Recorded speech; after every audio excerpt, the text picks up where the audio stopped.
What up, though? My peeps, let me know if y'all can hear me. What's up? What's up? What's up? Good morning, good morning, good morning. Let me know if you all can hear me in the chizzy, in the chizzy. Hey. Okay, let me see if this okay. So it's showing me that hold on. Let me make sure the volume right, girl. Okay, hold on. Hold up, wait a minute. Okay, there we go. That's probably better. Good morning, y'all. Happy Saturday. Happy Saturday. What it do? What it do? What it do? We are streaming on both channels. I haven't done this in quite some time, so I thought it was necessary to do that on this beautiful Saturday. What's up, everybody? I see you, Sweet Pea. I see you. I see you. Baby Peaches, what's going on? Miss Carla, what it do? What it do? Miss Jones, Miss Lynn Jones, what's going on? Miss Sin, good morning. Good morning. Are you warm out here?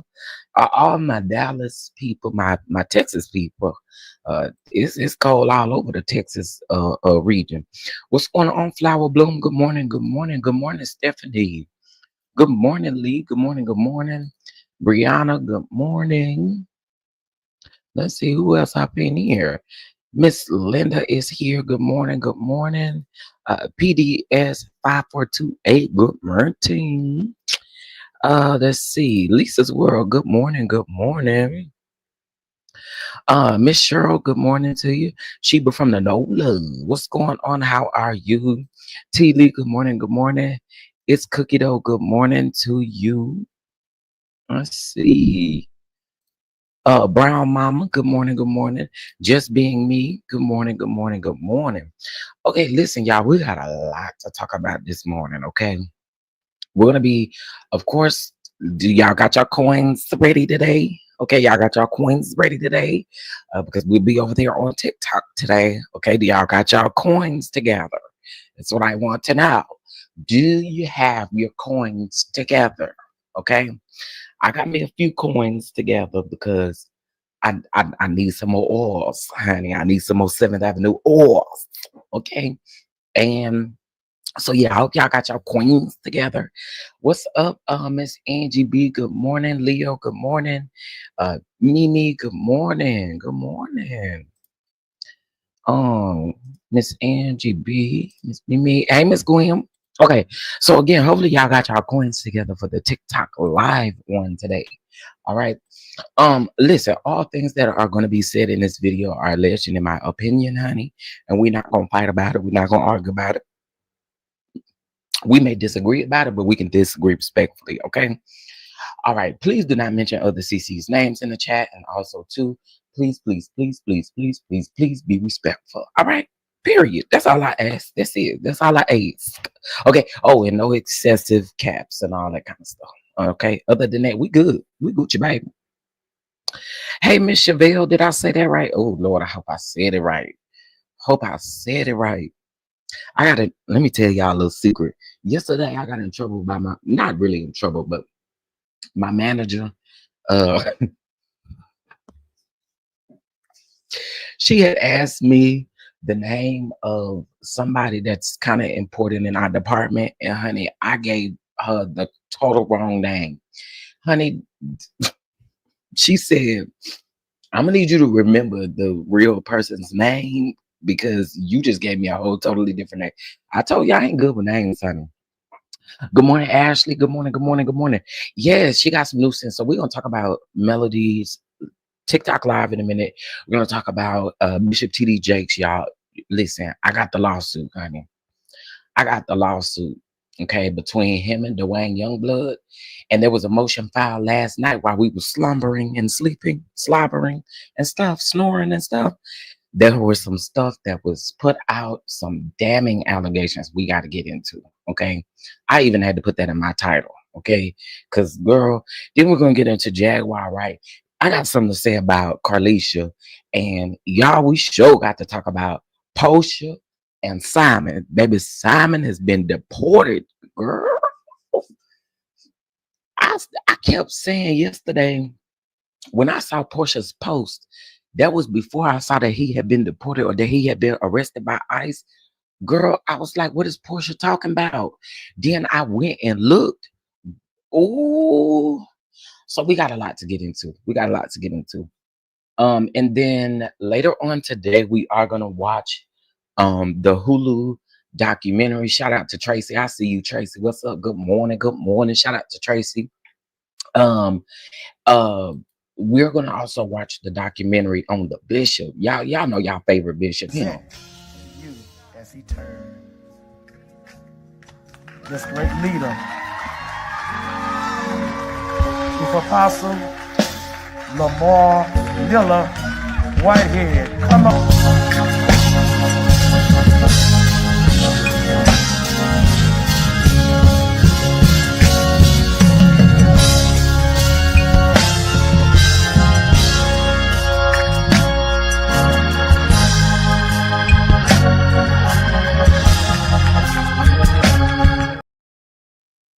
Yeah, I know y'all miss the bishop like I do too. So I hopefully I spoke to him while he was walking outside the church, you know, from the ordination service and things like that, you know, the bishop. So we're gonna watch the documentary.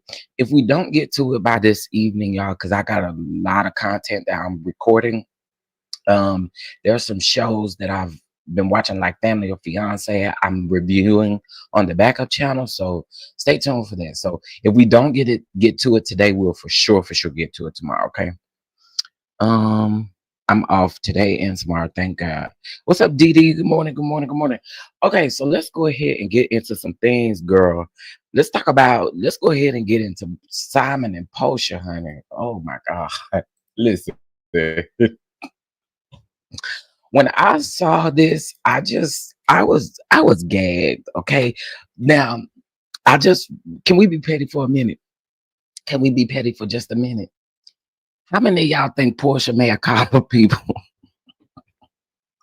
I'm sorry, it's not funny like that, but how many of y'all think that Portia may have called them people? Y'all think Portia may have called them people on that man? Shout out what the people saying in the comments. The people saying they think Portia called them people. Some other folks said Bravo call. Some others said that they tired of Bravo playing with, I mean, they tired of Simon playing with Bravo. They said Bravo may have done it, girl. I'm sorry. I should not be laughing. Hey, friend. Good morning. Good morning, friend. Good morning. Do y'all think that the people now listen, this is my thing. I don't think Portia necessarily did it because Simon been wilding out here on this social media. Like, we not gonna act like Simon ain't been out here wilding out, because Simon been out here literally wilding out.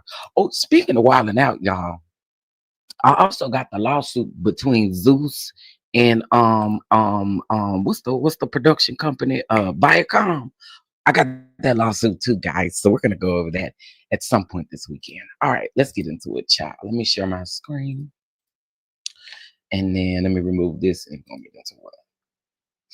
And again, y'all better get y'all coins together. It's TikTok day. It's TikTok day for Dr. Melody Shari, baby. We ready. Okay. Here we go. All right, let's remove this. And here we go, child. Here we go. I don't want no notification from y'all. Okay, so let's get into it, honey. Okay. Shout out to People Magazine. People Magazine did post this post, so let's get into it. So it says, Portia Williams speaks out after estranged husband Simon Gubardia detained by ICE, honey. She said, it's disheartening to see my estranged husband make choices that have led to this outcome, said Williams. Now, I guess that's why the people think that she may have called her, folks. I don't know. But let's go. So it says Portia Williams is speaking out after her estranged husband, Simon Gubardia, was detained by ICE. According to the U.S. Department of Homeland Security, records reviewed by People on Friday, February the 21st, the Nigerian native is currently being held at the Stewart Detention Center in Lumpkin, Georgia. After the news became public, Williams, 43, shared a statement on her Instagram. She said, "It is disheartening to see my estranged husband make choices that have led to this outcome. At this moment, my priority is moving forward with my family." The Real Housewives of Atlanta star wrote, "A rep for Williams did not immediately get back to People magazine."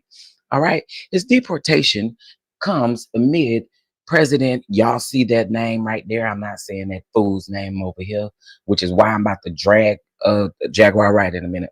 Mass deportation plan in February of 2024. However, Gubardia celebrated how long he's been in America, writing on Instagram, "Happy Tuesday to all who overcame and persevered in life. You are winning." And then he put hashtag 42 years living in America. Girl, stop. Williams filed for divorce from Gubadia that same month after nearly 15 years of marriage. They said that like it was, 15 months. I said 15 years. That's what they kind of put it in there like it was 15 years, baby. It's just 15 months. Okay. These two married in November of 2022. Since then, the two have been in an ongoing legal battle. In September, Williams scored a legal victory when a judge ruled in her favor regarding the former couple's prenuptial agreement. It goes on to say in November's court documents obtained by People then showed that Williams had been granted temporary sole possession of their marital residence and given her the unrestricted right to film and produce television, film, and social media in the home. While speaking about her legal victories to People that same month, Williams said, "God is good. You know, Jesus Christ, my Lord and Savior, has never let me down." Sorry.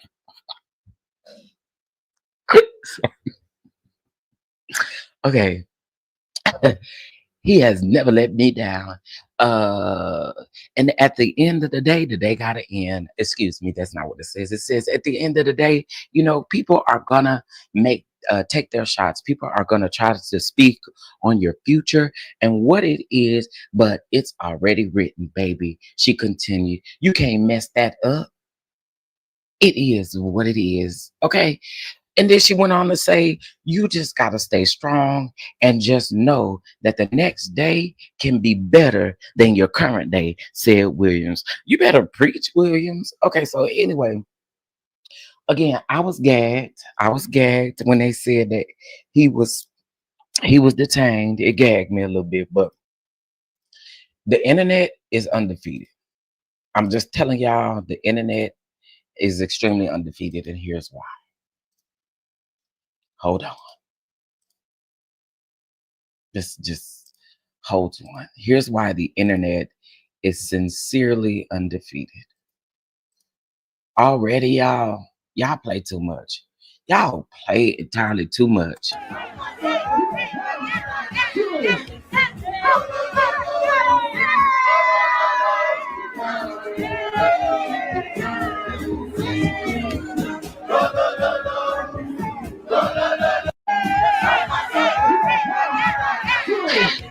Carrie, they need to deactivate your Twitter over there because you be showing out. Because why would you post this?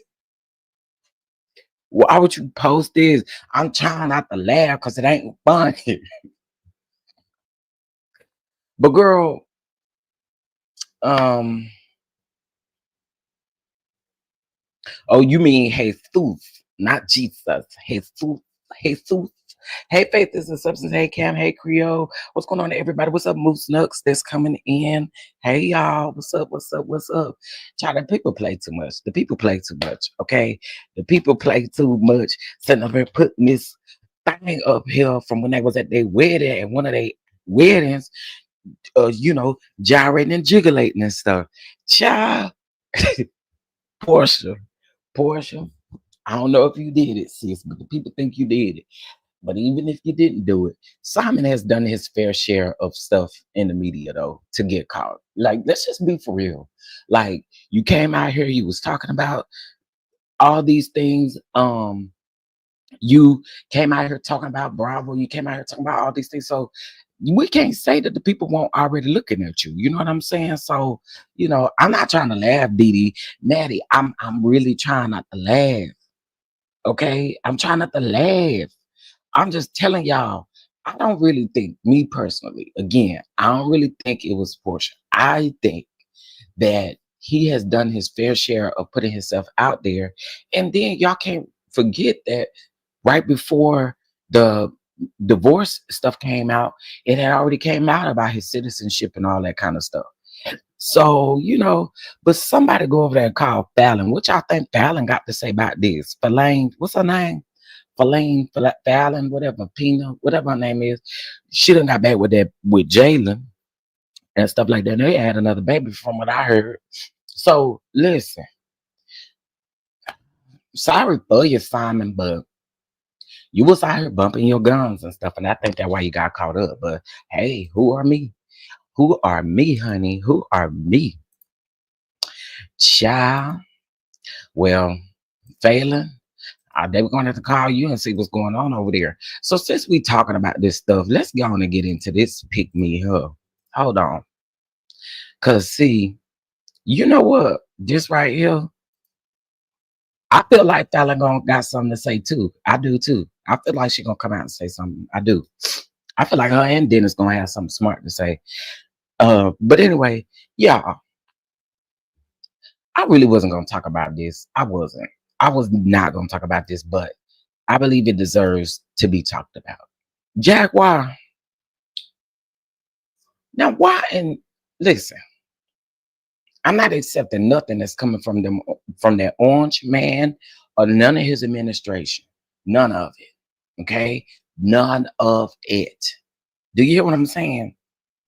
I don't care if the award was supposed to be given by Biden and then the orange man turn around and give it to me. If the orange man got to give it to me, I don't want it. Okay, I'm just keeping it all the way 1,000. So let's just get into this.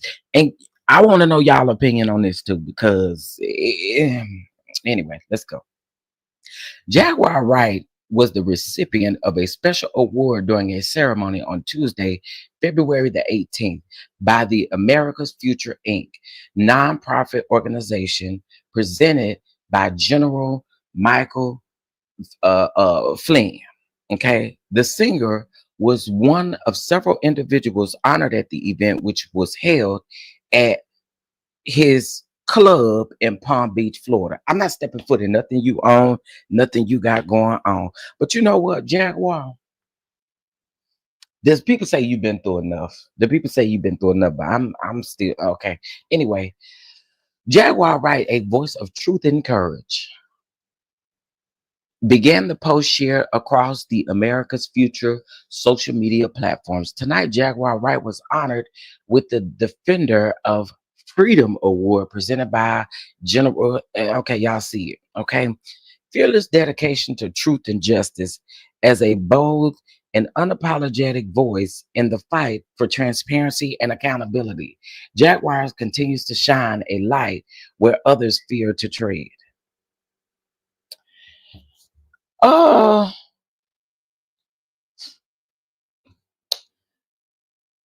uh, Listen, I ain't mad at nobody for being awarded and you getting your award. I'm not mad at that. But uh I don't know. I continue to scratch my head on this one. I do. I'm just keeping it 1,000 with y'all. I just I scratch my head on this because there are some instances where I believe Jaguar may be telling the truth, but then there are sometimes where I think Jaguar Wright is just out here doing too doggone much. I really do.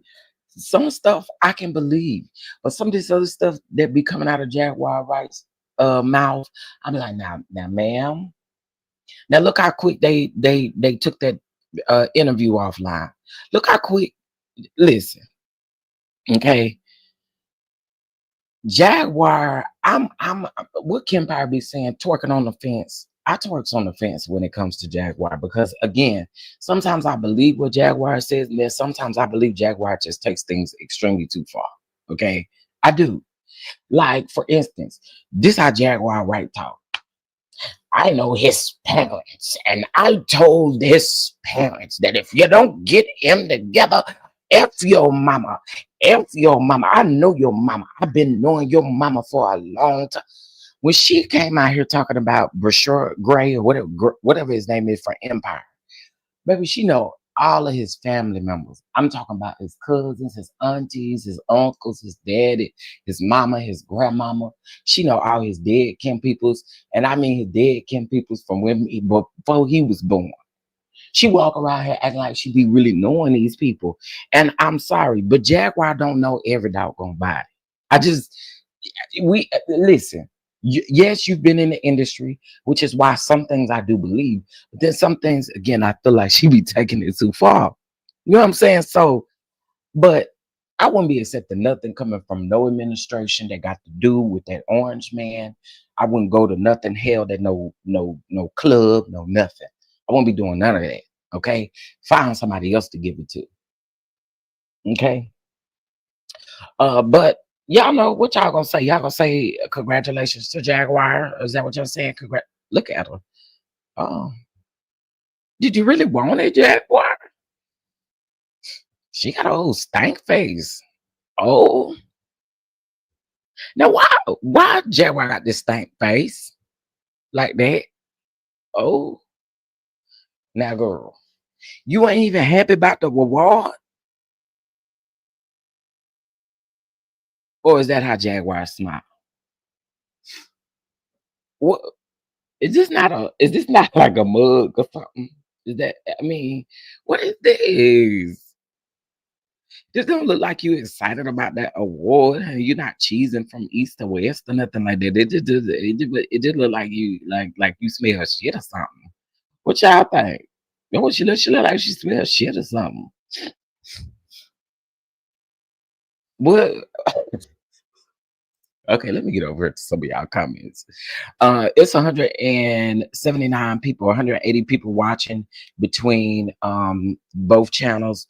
Y'all, please make sure y'all hit that like button. I don't want to have to natter y'all.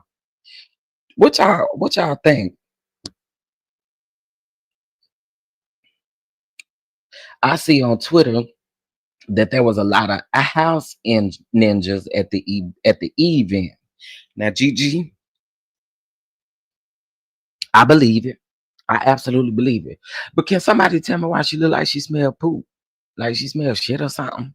Why she look like that? I'm only saying congratulations if they if they put her in a hug tight jacket with a paddle. Oh my god. I'm gonna tell y'all what get me with Jaguar though. And I don't think I can ever unsee this. I don't. Y'all, I was on Jaguar's Wright in real time. I was on her live in real time when she was on Instagram when she put her son ashes all over her face. And I hate to bring that up because hopefully she's gotten past that situation. But when I watched that in real time and I saw that, I just knew at that point I was like, And then when I watched everything else that she did after that, when she went up there to them folks police station, threatening to do crazy stuff, she got put in jail. She got evicted. Her mom got evicted and stuff like that. She went on a cussing spree and wanting to fight the people that came out, the sheriffs who came out and put the furniture outside and stuff like that. So to me, that's when Jaguar just, for me, it went left, right? She's talented, and I'm not gonna ever take that away. I think Jaguar is talented, and I actually seen a video of her, Kiki White, and Leandria Johnson singing together in Atlanta, I think, and they all sound great. So I'm not gonna take her talent away, but ma'am, this him, I can't rock with it. Solar was the one. Solar was the one. Maybe she smelled her upper lip. Brittany, I don't know what it is, honey, but she looks stank. She don't look like she want a real wild. But hey, who are me? Who are me? Yeah, I ain't used StreamYard in so long. So I don't even know where half of the stuff I'm supposed to be using is. They didn't change up some stuff, which y'all should charging somebody $80. Y'all need to change up some stuff. Okay, so let's go ahead and get into our next piece. So we done talked about Simon, we didn't talk about Jaguar. Let's get on Carlos King, Carlisha real quick. And I'm gonna tell y'all why I got a problem with this. Whew. I think y'all probably gonna like what I got to say to them. Here it is. Oh, I'm sharing the wrong screen. Carlisha chipmunk looking ass. Okay. This is the type of stuff that this is why people stay on Carlos right here. This is why people stay on your ass right here. So you put up a post about Portia saying sending love your way, my sweet girl. But the people that was on your very show, did you ever send them love for the situations that they was in? Because to me, you exploited the situations that they were in. Hate to use it as an example, but we can use Melody Cherie and the Martell situation as a pure example. Did you ever go on your social media, especially recently with his damning allegations and things? Well, not allegations, he's convicted. Did you ever post a picture with her talking about praying for you, sending you love? Did you do it for anybody else that was going through on your shows? All the women that have stories that go through things on your shows, do you send them love? Do you put up a love post about them?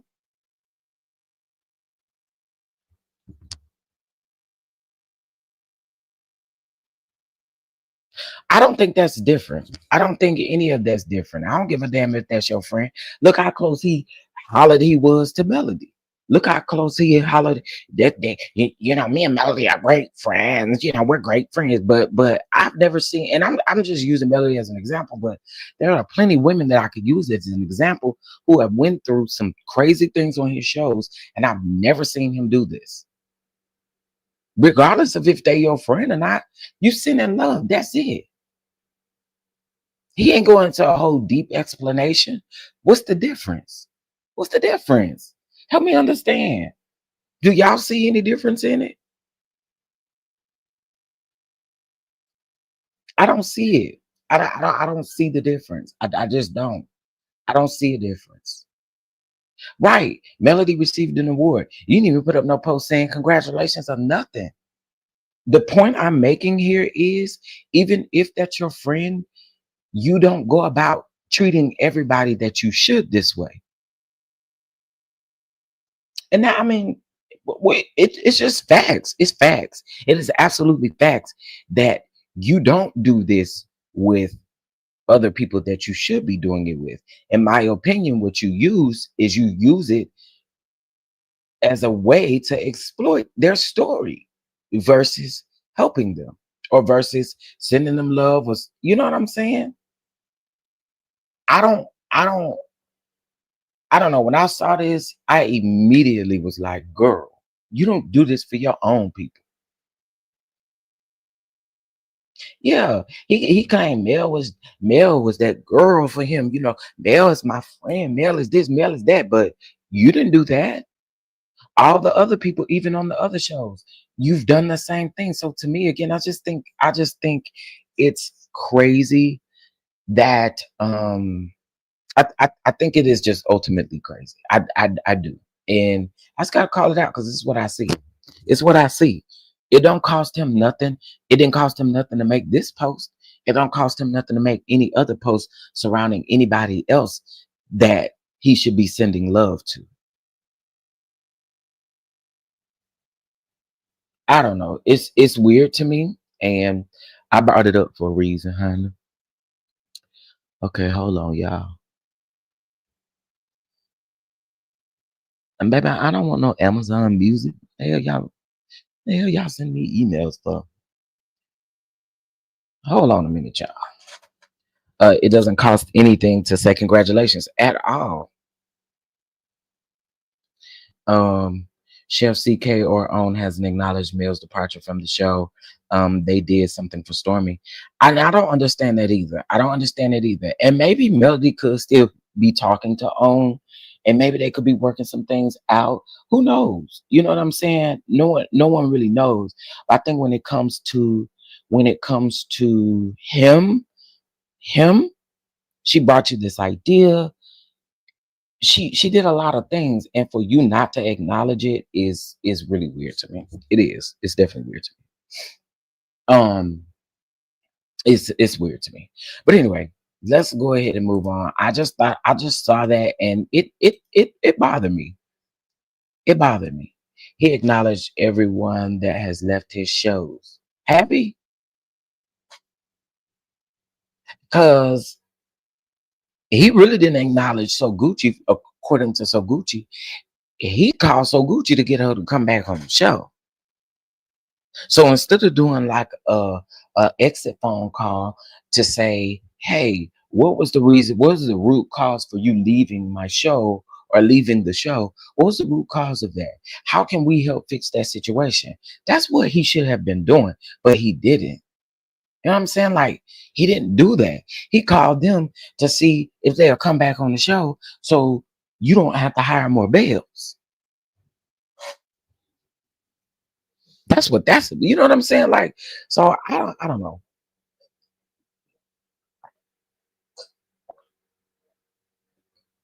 Oh Lord. Sorry, y'all. I have been on a cranberry juice kick for the last like 3 days, and it's just blessing my soul. Hey, Sean, what's going on, Sean Talks? Okay, so anyway, that's what I had on Carlos. Let's move on, y'all. Y'all, please make sure y'all hit that like button. Don't come up here and playing with me on this good Saturday. All right, it's TikTok Saturday. Shout out to Dr. Melody. We will be down there. Uh-uh. Kim is so crazy. Um, but yeah, today is TikTok day. So y'all get your TikTok coins together, honey. Get your TikTok queens together. All right, hold on.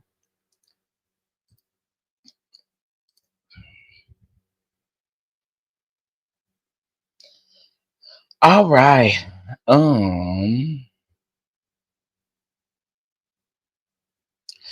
So listen, I just want to say this here really quick.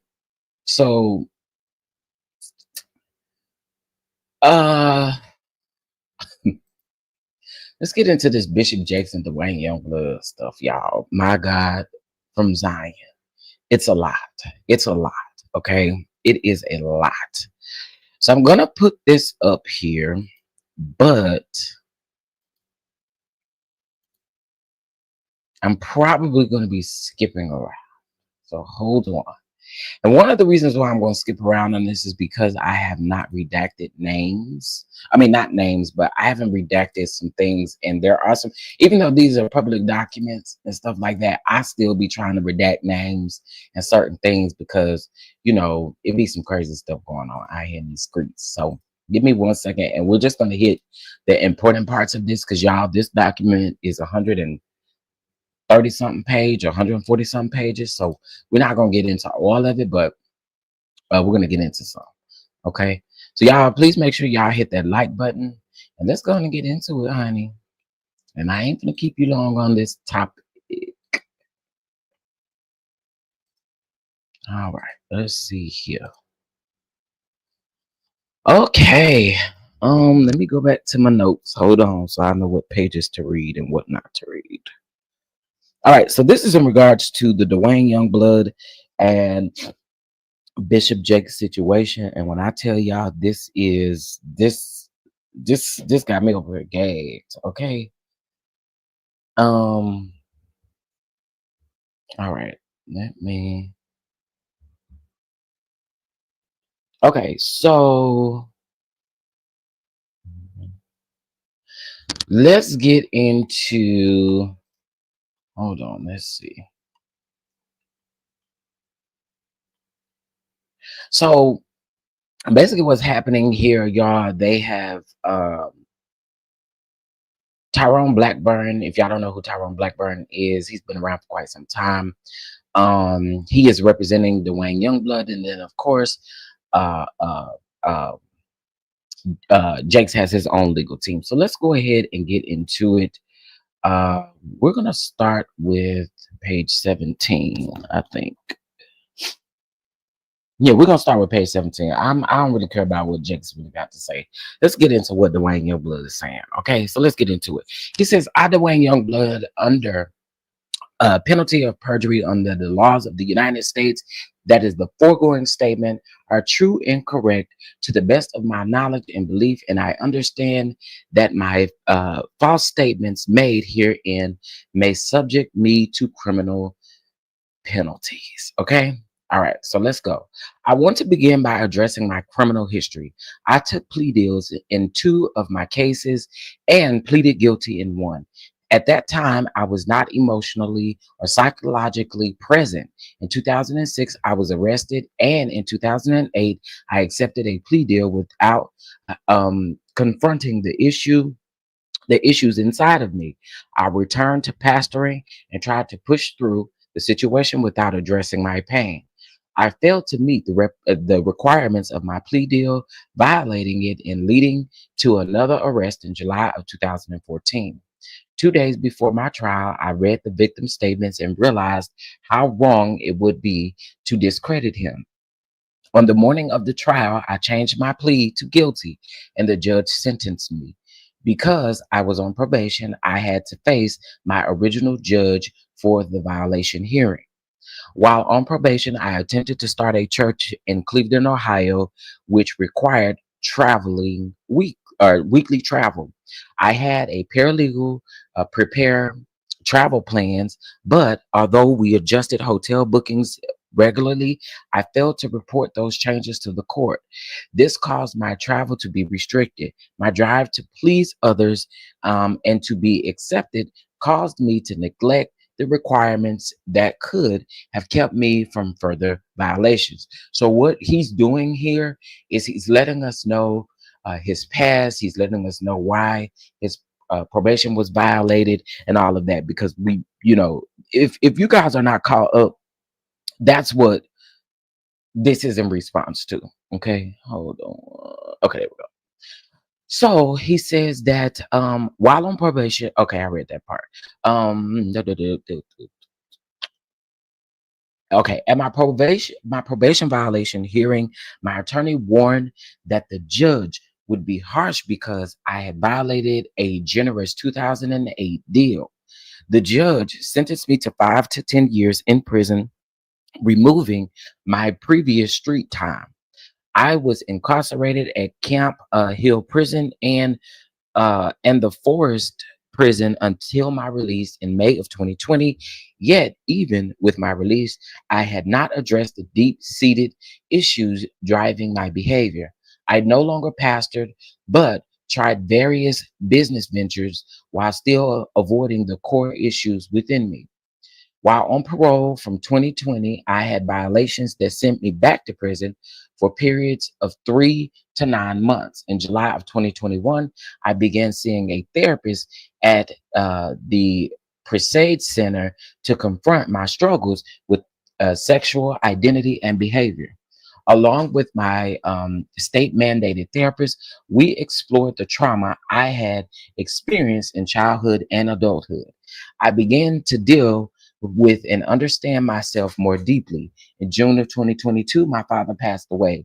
I managed his care from my release in 2022, or I'm sorry, into 2020 until his death, providing daily assistance. Though he once expressed a willingness to address our family's painful past, his declining health prevented that conversation. When he passed, I mourned not only his life, but I had a chance of closure. It goes on to say, and again, I'm not reading everything, y'all. I'm just hitting the main points, but this is important.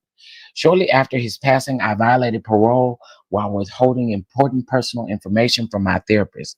My shame led me to refuse to share the information again in October of 2023, resulting in another violation. However, in August of 2023, I began working with a new therapist whose approach opened my eyes to my entire life's experiences. When I returned to prison for my October violation, I continued therapy through letters and biweekly sessions. During this time, I also read "It Didn't Start with You" by Mark uh, Walling. Walling is I think how you say his last name, which helped me understand how trauma shaped my life. My therapist recognized that my initial diagnosis um, through presage of adjusted disorder with anxiety was incomplete, and diagnosed me with PTSD. Okay. Upon my release in August of 2024, I was assigned a more experienced state therapist who encouraged me to view my entire life's journey, not just my criminal behavior. For the first time, I felt truly heard. These therapists helped me to confront my past, forgive my father, and see humanity's flaws with compassion. Okay, so he goes on into where we are now. So here we go. Here we go. Here we go. Here we go. All the way to the flow, baby. Um, in September of 2024, I felt at peace with the progress that I had made. I shared my reflections with my family and friends, seeing humanity more clearly. This newfound clarity gave me the courage to share my life story. I had previously spoken to Larry Reed during my incarceration about telling my story. By October 2024, after deep self examination on my therapist's advice, I agreed to share my journey publicly.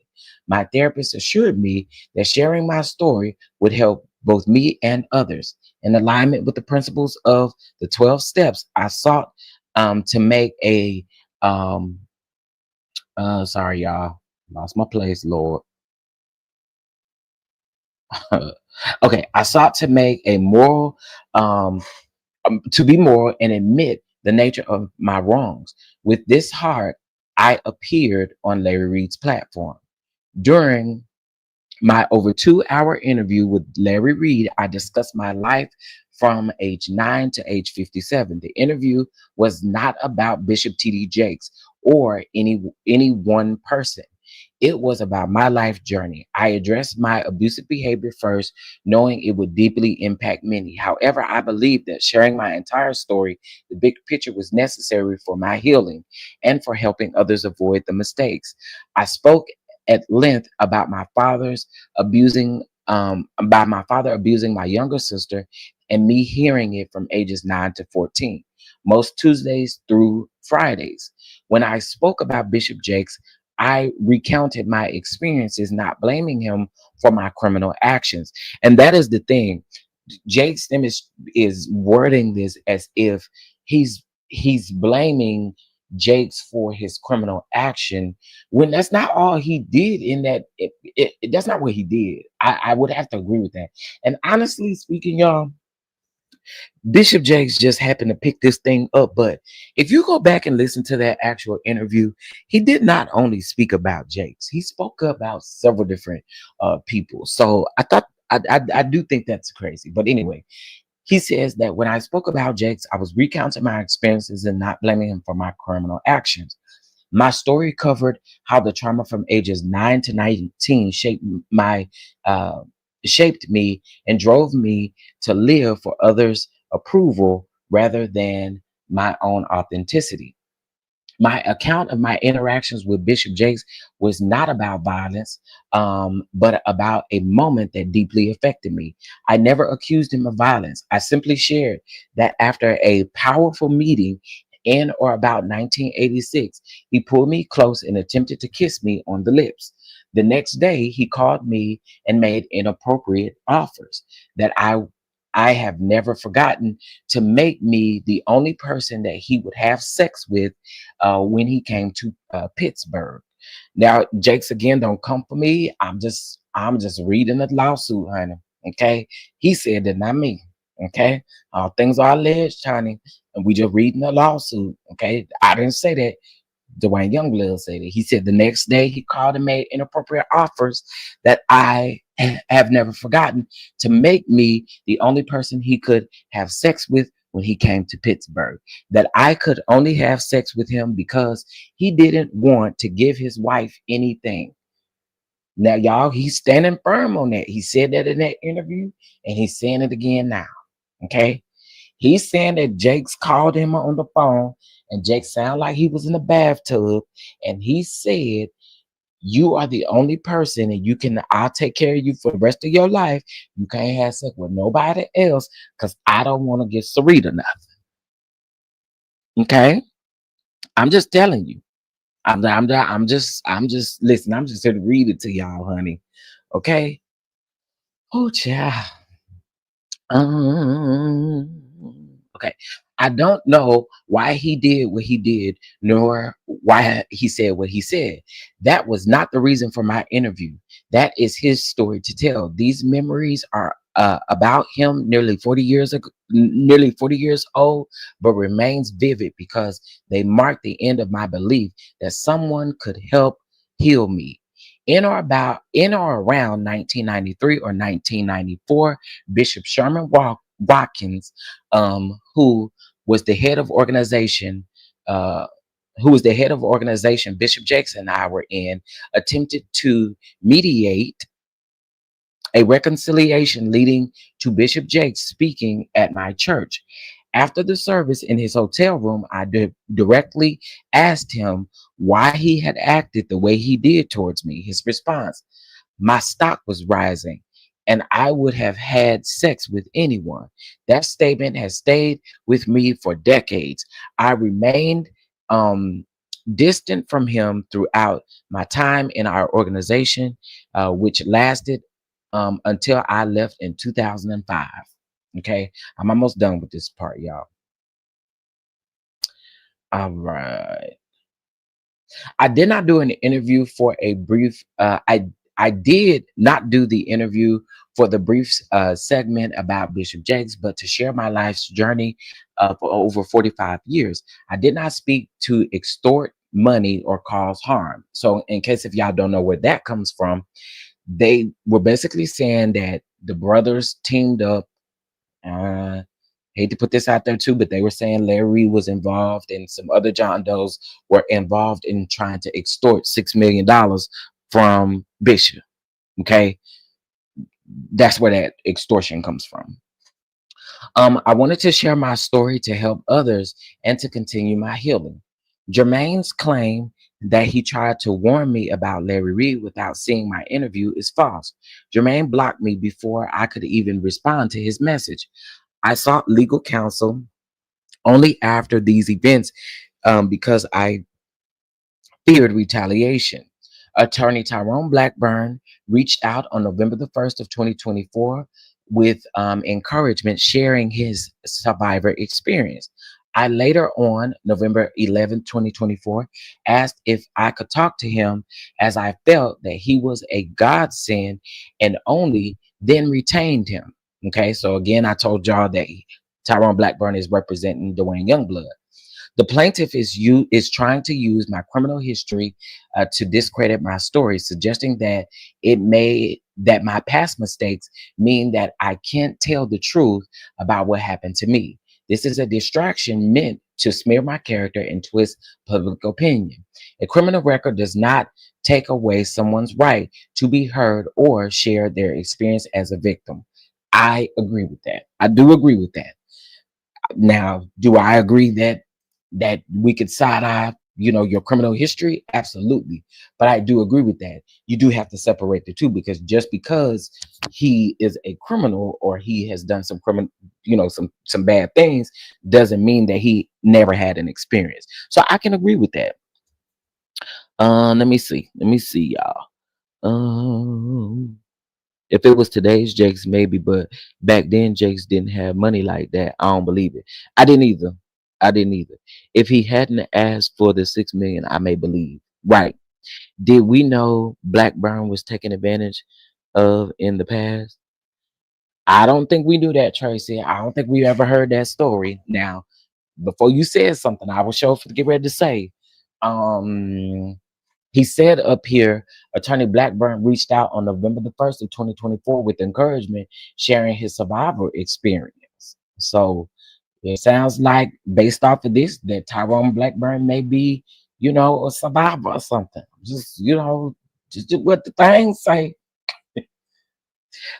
Okay. Um, since my release from prison, I have worked hard to rebuild my life. I launched a website, wrote a book, and started a life coaching business. I don't got no shade for nobody. Okay, now Dwayne Youngblood, that's one thing I don't agree with. I'm just gonna keep it 1,000 out, and nobody has to agree with this opinion of mine. I'm just keeping it all the way 1,000 by how I feel. Me personally, I think the life coaching should be out the window. I do. I'm sorry. I do. I do. I do. I do. And for so many reasons, not because not only because of your past, but for so many reasons. I think people, you go out there, this ain't no shade. If you're a life coach in the chat, please don't take no shade to this, but it's like you go online, you take these courses, right? And then you become a life coach, but but I don't know, y'all. I don't necessarily agree that everybody should be a life coach. I don't, and I don't agree that if you just get out here, I just don't agree with it. I don't agree with it, and it could just be me, but me personally, I don't think. mm, okay, anyway, I'm gonna move on, but I don't. I can't rock with that one. But anyway, these efforts have nothing to do with my claims against plaintiff Jakes. They are a part of my commitment to redemption, accountability, and to service others. Okay. Hey, IPV, what's up? What's up? What's up? On that letter Blackburn sent to Jakes, it didn't ask for money. They were requesting a meeting to negotiate. What happened to Youngblood? Mm.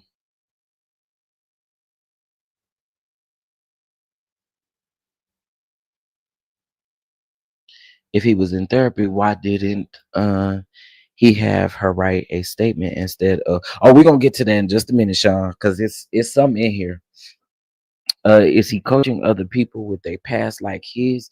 That's what I'm wondering. I don't know. I can't. It's something about that I just I unfortunately can't rock with. But hey, to each his own. I mean, I ain't hired him to be no life coach, so hey, so be it. Okay, let's keep going. As for the legal notice from my attorney, Tyrone Blackburn, it was a standard good faith effort to resolve a dispute before going to court. I was told this is common legal practice and should not be called extortion. The Pennsylvania anti-SLAPP law exists to protect people from being silenced by the baseless lawsuits meant to stop freedom of speech. I have every right to defend myself publicly, legally against these false accusations. Also, the claim that I enlisted felons and family members to submit flawed affidavits is a lie meant to attack my credibility. The people who have supported me did so willingly, offering sworn statements based on their experiences and knowledge. Finally, in Nashville, Tennessee, Bishop Jakes called me out in a church service at our organization annual conference, and he said that the people I was with did not. Um, I think they missed the word here. I think they meant did not know who I was. And y'all missing some words up in here. He said that the people I was with did not know who I was and that I did not know who they were. I think I missed that up, but okay. I think I get what y'all trying to say. Okay, moving on. And just so y'all know, they do be making mistakes in these things. So I promise y'all. I always tell y'all I ain't the brightest crayon in the box, but I ain't that slow. Okay, anyway, moving on. That was spoken around 2003 or 2004. And today I am glad to say I do know who I am. Oh, okay, okay, okay. Now I get it. Because I'm like, girl, what? I would agree with Jay-Z. Lawsuit was dismissed, and he said Busby was trying to blackmail him. Oh, okay, okay, okay. I like y'all having a conversation because again, I wants to know what y'all saying around here. Okay, I'm here for it. All right, let's keep going. Let me check something, and we're gonna keep on going. Y'all bless the kitch if bless the platform. Hit the like button. It's free. Do whatever you feel. Okay, make sure you subscribe to both channels. That's how you can bless as well for free. All right, let's go. So it says that was spoken around 2003 or 2004, and today I am glad that I know who I am. This lawsuit has made four things clear to me. Number one, personal growth and accountability. I have done the work. Um, Work to become the man that I am today. I changed my focus because I no longer wanted to mislead others. I have fully I have fully acknowledged my wrongdoings, and I'm working to rebuild my relationships that truly matter. B, Bishop Jake's lack of accountability. Despite his position, Bishop Jakes has not done the personal work that I have to confront his actions and their impact. C, or three, the true victory and inner peace. My victory is not about winning the lawsuit. It is knowing that I sleep peacefully at night, free from the burden of hiding my truth because I have shared my story openly and honestly. And D, the law of seed time and harvest. I know from experience that every man will reap what he sows. I have faced this truth in my life, and no matter what Bishop Jake says about me, he will face his as well. Okay, you learn three things. I mean, four things, but you really only learn one about yourself? Okay. All right, that's okay. All right. So I share this statement with a heartfelt with a heart free from hatred or malice. I did not mention Bishop Jakes to destroy him or demand millions. I did not mention Bishop Watkins to destroy him. I did not mention Bishop Wilson to destroy his memory. I did not mention my father or to destroy his memory. And I only wanted the freedom to tell my story, all of it, to help others and myself. I fully own my wrongs and believe that it's now my time to sow good seeds from all of that I have experienced. I reject the attempt to frame my story as extortion, and I stand by my account, which comes from my life's experience and pain. My criminal history does not invalidate my truth. I will not be silenced. This is my story, and I have the right to share it. I declare under the penalty of perjury that the foregoing is true and correct to the best of my knowledge. Dated 2/21/25. Girl. Okay, that's not quite it though yet. I got something else. Hold on. Okay, let me go back to my notes. I told you I'm getting the important parts of this. Okay, 108. Let's go to page 108. It's 156 pages. So this is why I ain't reading it all, girl, because it's a bunch of case law and all that kind of stuff too. All right, so let's see. Scroll down to page 108. Dang, girl. All right, here we go. Here we go. All right. Um,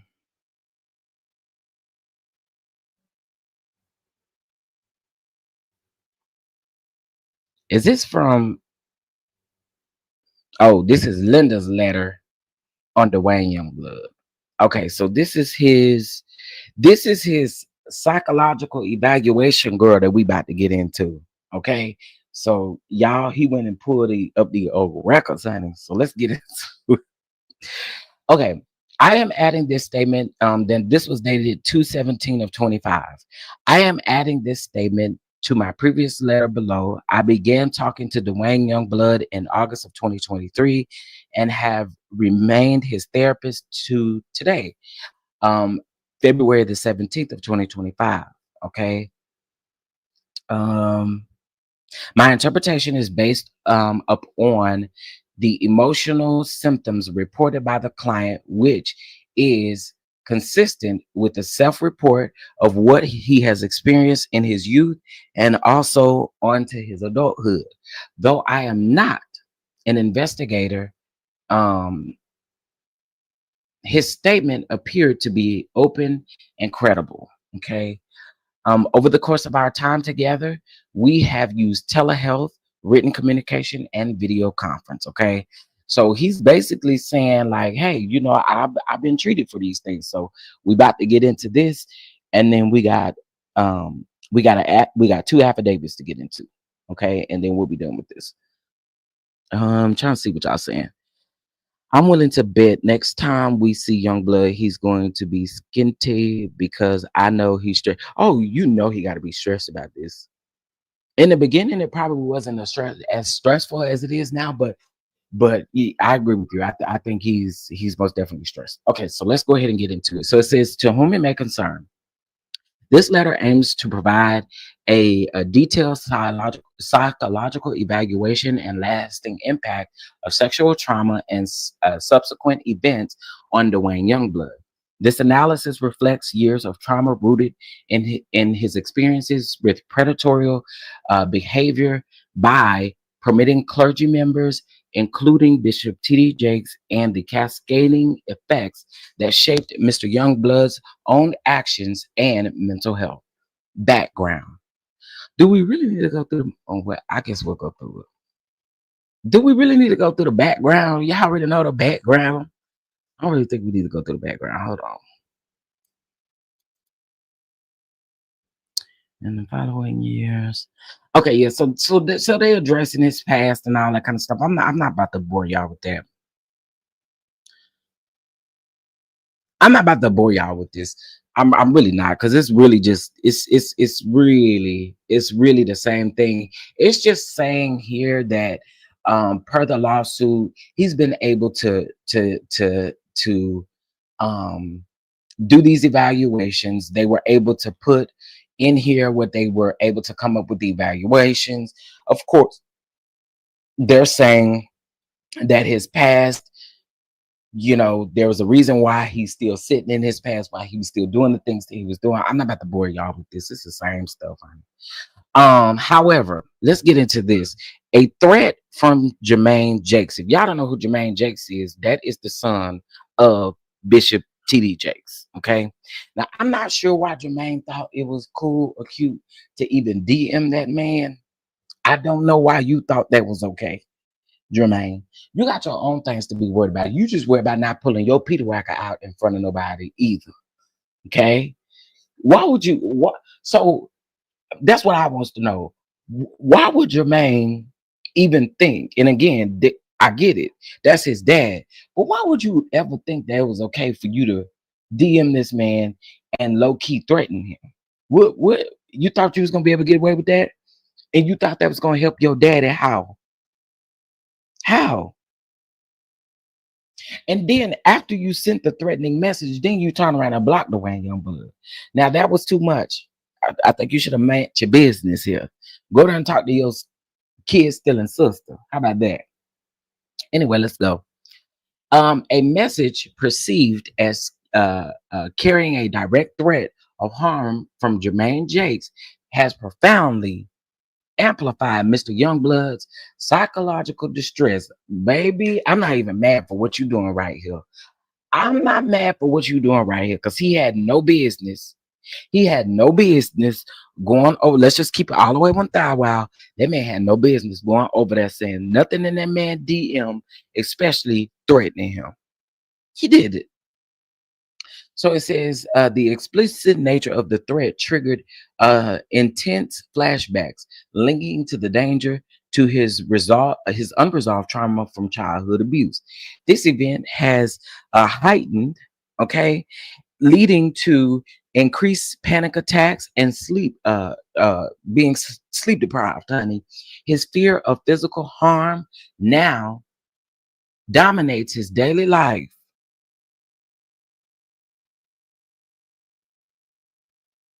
Girl, why did that man think that was okay? Yeah, he should have He should have set that out. Sean, I agree. He should have set that out. What made you think that it was okay? Your daddy legal team should have told you to sit this out. Because it ain't gonna help him for you doing this. That's not gonna help him.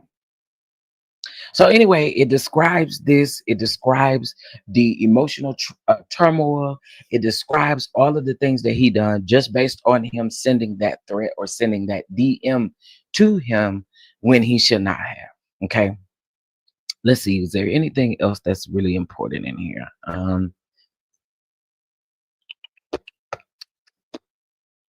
Again, I'm not boring y'all with this stuff. I'm just not doing it. Okay.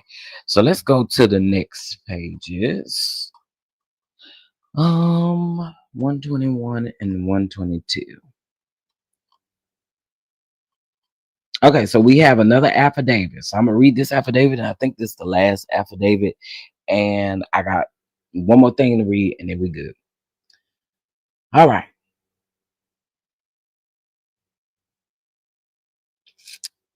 Did not work for Merrill Lynch in 1992 when he claims Youngblood told him about Bishop Jakes.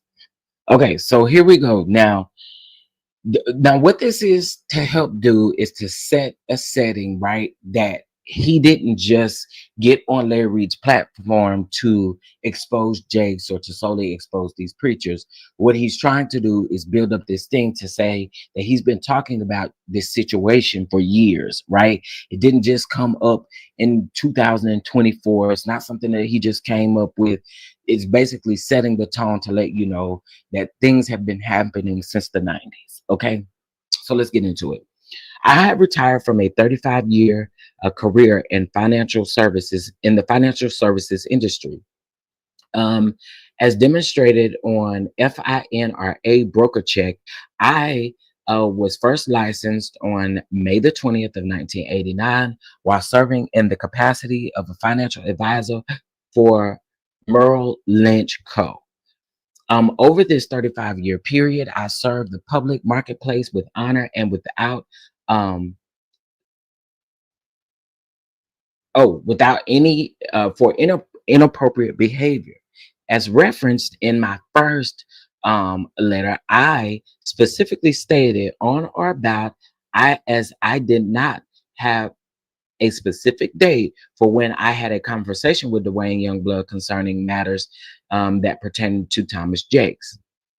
It may be appropriate to now disclose that Thomas Jakes had a business relationship with me at Merrill Lynch Co. during my tenure there. That would have been within a range of 1992 time frame, perhaps 1991. The account agreements with signatures, if subpoenaed, from Merrill Lynch Co. would verify the exact date from the start of our business relationship. My intent is not to disclose Mr. Jake's business affairs, but to provide context for the time frame in which Dwayne Youngblood and I shared a conversation during my employment at Merrill Lynch Co.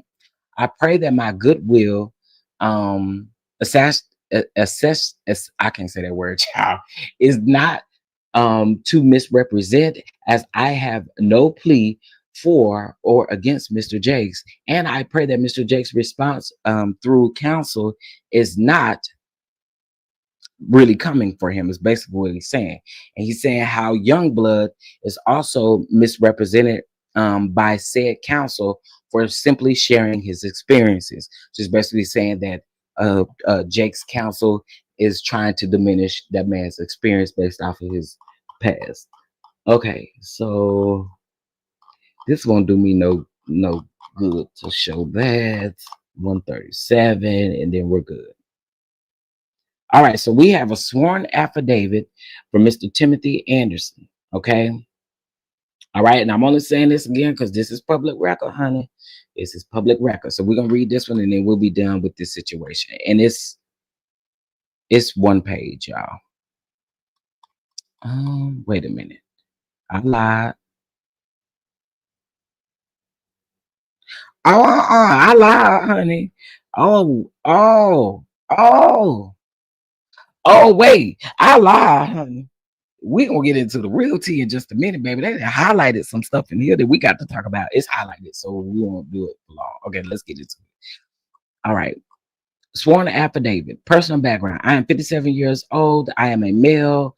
Blah blah blah blah blah blah blah blah. Sometime during 1996, I was at a conference hosted by TD Jakes while staying at a hotel. Dwayne Youngblood approached me trying to find a room. The hotels were pretty much sold out. I had a room with two beds and told him that he could stay with me. We were already acquainted by higher grounds, always abounding organization. I remember people talking about higher grounds organization. Okay, anyway, I was just asked by Bishop Jakes to relocate to Dallas, Texas to be his youth pastor. I had been the national youth evangelist for the organization for about 3 to 4 years during this tenure, preached for Dwayne Youngblood a few times at his church in Pennsylvania. So when he mentioned about not having a room, I didn't hesitate to offer him the extra bed to sleep in during the conference. During the first night after the conference, we uh, uh, retired back to the hotel room and had conversations about ministry and our future in the organization. I remember Dwayne sharing with me about encounters that he had with Bishop Jakes and how Bishop Jakes had forced himself into his brother Richard, forced himself onto his brother Richard Youngblood, who I had not yet met. He later mentioned that the same encounter that he recounted on Larry Reed Live show on YouTube, telling me how Jakes had tried to kiss him as well and asked me if I had any of those same encounters. I told him at that time I had not, but I had suspicions because of the encounters I had with bishops in the higher ground, always abounding assemblies organization. He warned me to be careful and said they would love to get a hold of you. Now, I let me add just a little bit of context to this. If any of you actually watched the live interview on Larry Reed's platform, this man did come in the comments and say that Dwayne Youngblood was telling him the truth of what he told him back in the day. Okay. If you watched it, do y'all remember that? Do you remember Timothy being in the comments and he actually literally did say he that what Dwayne Youngblood was saying, basically that his story had never changed. Okay. All right, let's keep going. I thought Dwayne Youngblood was fishing for information, and I had just found favor with a man of God, T.D. Jakes, whom I saw as the greatest preacher in the world. So I kept quiet and listened. I would later find out through my own experiences exactly what he meant. It goes on to say, personal experiences with Thomas Dexter Jakes, aka TD Jakes, my personal experience with Thomas Dexter Jakes, and he's affirming that this is true. That was all for his statement. Okay. But y'all, let's get into these damning allegations. Whew. Oh, here's the rest of Timothy's stuff. Oh, okay. Okay, so Timothy said he was born in Columbus, Ohio, and like so many others, my early life was filled with challenges I couldn't control. I was given up for adoption at the age of 6 months, placed in foster home, and eventually adopted by the time I was 4 years old. My adopted mother was an educator, and she worked alongside her biological daughter to provide for our family.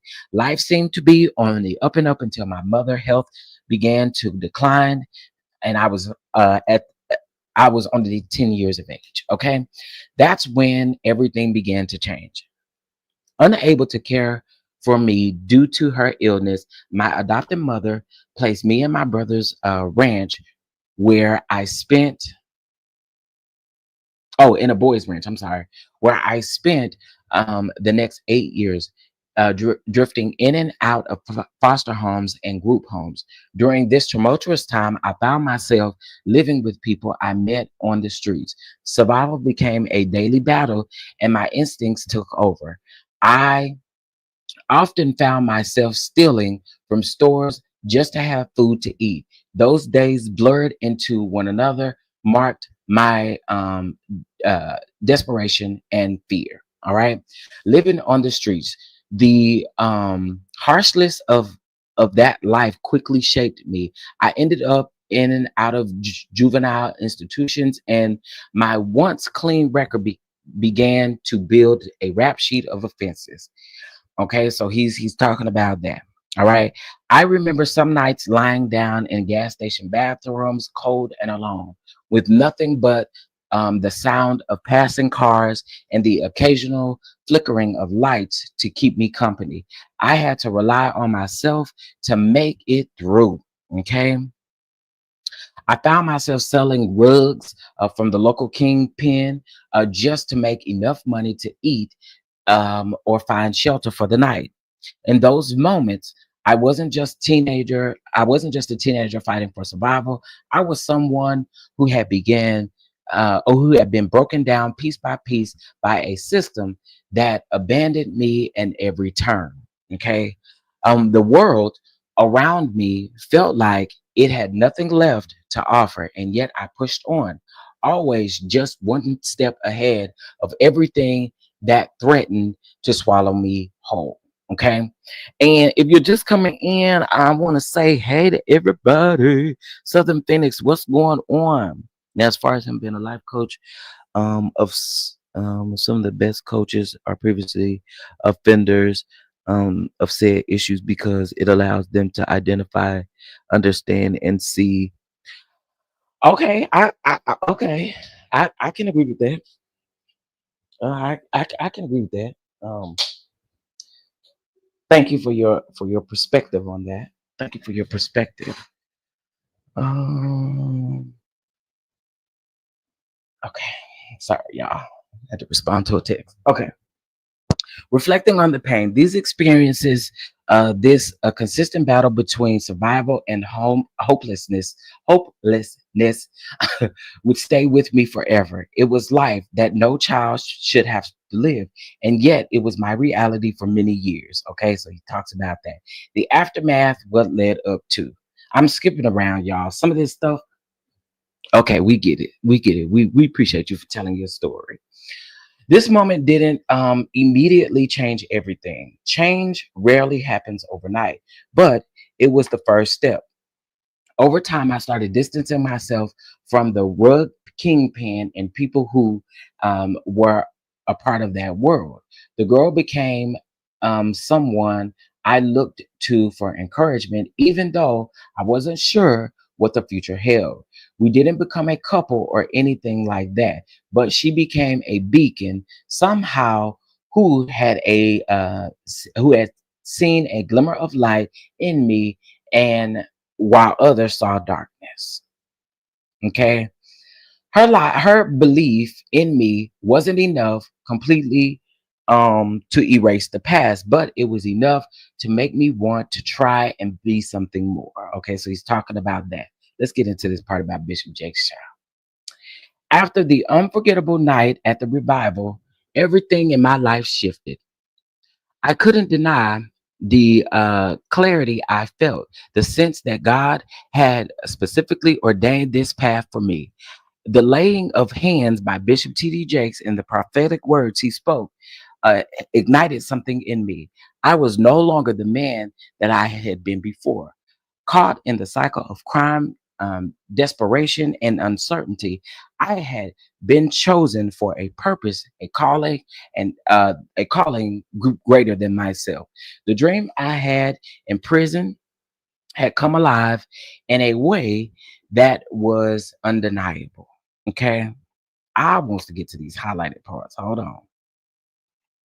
Hold up, y'all. Years past. Dun, dun, bum, bum, bum, bum, bum, dun, dun, dun, dun. Okay, here we go. As soon as I left that revival, I was on fire. I drove deeper into scriptures, spending hours reading and studying the word of God. I knew that if I was to step into ministry, I needed to be prepared, not just spiritually, but knowledge.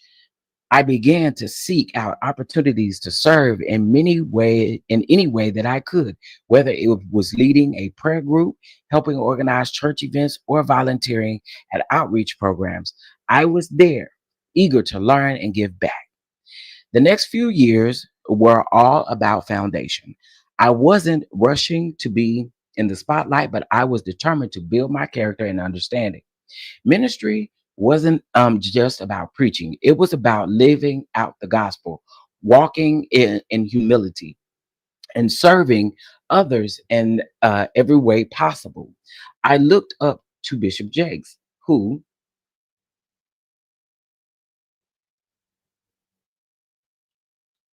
I looked up to men like Bishop Jakes who were walking the walk and not just talking the talk. And I wanted to follow their example. The church became my home, and people there became my family. I found strength and the support of my pastor, Bishop Watkins, who had stood by me from the beginning and in the wisdom of other leaders who helped guide me along the way. They were there to remind me um, of everything that God was allowing me to do and shape me in. Here we go.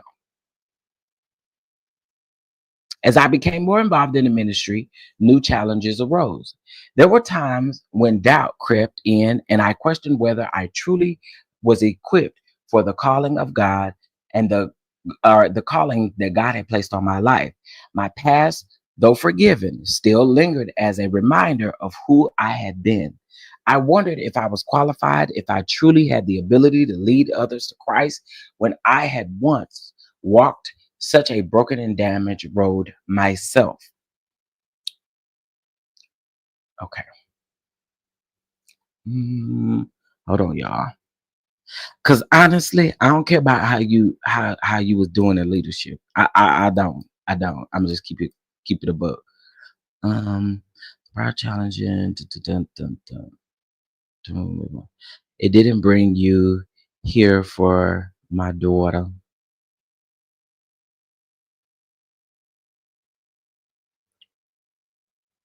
Looking back, hold on, y'all. The fruits of the journeys of others. I don't care about that.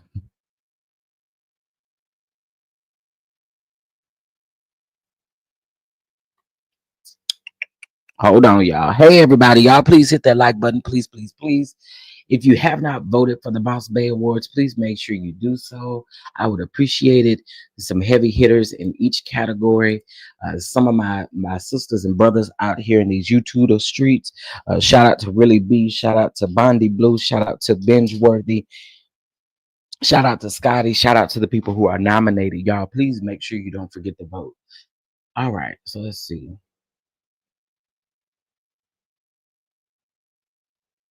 Um,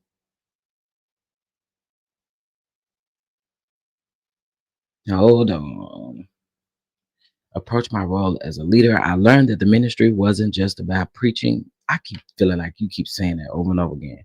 That moment also taught me the importance of setting boundaries and remember. Okay, so basically, what he's talking about up here is how he became a leader, how he looked at the church. Of course, how everybody does, honey. How everybody look at the church. You know, you look at the church as a hospital for the sick. You look at it as a lawyer in a courtroom. You know what the saints used to say back in the day: lawyer in the courtroom, doctor in the sick room. So all that. All right, facing challenges. Let's get into it. As I continued in ministry, my experiences began to take a more troubling turn. Every bishop that I preached for seemed to have their own struggles with boundaries, and I became disheartened by the regular pattern. Many approached me either directly or indirectly in ways that made me uncomfortable. While I had not yet experienced physical assault, the constant sexual overtures were a reality that I couldn't ignore. At first, I tried to dismiss these incidents. After all, I was a young, newly ordained minister traveling and preaching in environments where authority figures often blurred the lines between leadership and personal interest. But the repeated encounters began to weigh on me. I started to question everything, that the gift God had given me, my calling, and whether it was all just a step up. Um, was this ministry I was called to, or was it a way to groom me for something darker, more predatory? I struggled with my faith, asking God why it seemed like every door that opened for me in ministry uh, also came with a burden I couldn't carry alone. I had prayed for opportunities to serve, to speak, and to change lives, but I didn't know how to reconcile the reality I was facing with the vision I had of a pure God-driven ministry. Now here we go with the very, very deep things. This is titled An Offer from Bishop T.D. Jakes. Didi said, who wrote this? Who wrote this piece? Um, I think this is Timothy that wrote this. Or maybe he had somebody to write it for him, but yeah, it's the Timothy part of it, I believe. Going back up here. I think it's Timothy. Yeah, I, Timothy Anderson, am sharing my personal account and experience in ministry. So yeah, it's Timothy. All right, so let's get into this, and then we'll be done. An offer from Bishop T.D. Jakes. Amidst the spiritual turmoil, an opportunity came that seemed too good to pass up. Bishop T.D. Jakes, a man known across the world for his powerful preaching and ministry, invited me to his new home in West Virginia. He had a vision for a new ministry and offered me a position to come to Dallas and serve alongside him, something that could elevate my calling in ways I hadn't imagined. I before I get deep into this, I wouldn't even how they wrote that first part. You know, it's understandable, right? So let's keep going. His offer was appealing, but I wrestled with questions. Why would he offer me such a low salary when I was already making a decent living as an evangelist? Why such a drastic change from the work that I was doing? He explained that ministry and evangelism were different worlds. Being a pastor required a different level of commitment, and I would have to start small, learning the ropes. He offered me $24,000, which was about a third of what I had been making. Well, I can answer this question for you. If it was a third of what you had been making, girl, I wouldn't be changing it up, Bishop, Reverend. Okay. Uh, it is a book. It's a 150-page document. I'm not reading 150 pages. I'm skipping around. It's a lot of case law in here, where they be talking about in section 107 of the doot act, and the doot this, and the doot this, and back in 1945 doot this. I ain't reading all that. Okay. All right. So anyway, he offered me $24,000, which was about a third of what I had been making. But he also told me that I could supplement my income with selective engagements outside of his ministry, things that wouldn't interfere with our regular duties. It seemed like a fair trade, but I was uncertain. Still, who at my age, coming from my background, wouldn't want to serve under someone like Bishop Jakes? So I agreed. But there was no written contract, only a verbal agreement that felt uncertain, and I wasn't sure what I was walking into. I told Bishop Watkins, my pastor, about the offer, and he gave me his blessing, although with caution. He told me all that glitters isn't gold, but that he felt I had reached a point where moving on was like going to college and an opportunity for growth. The disheartening moments, a tipping point in my faith. I arrived in Dallas, eager to work alongside Bishop Jakes and excited about the future. However, in my Kimmy voice, however, my first encounter with him in his new mansion was I was talking with, or I'm sorry, when I was tasked with assembling furniture, set the tone for a new kind of discomfort. While I had hoped to discuss ministry with him to learn from him as a mentor, something unexpected happened. At one point, he went into his bedroom and when he returned, passed me naked. Okay. That is highlighted in this law. I mean, in this response. Okay. He said, okay, he said,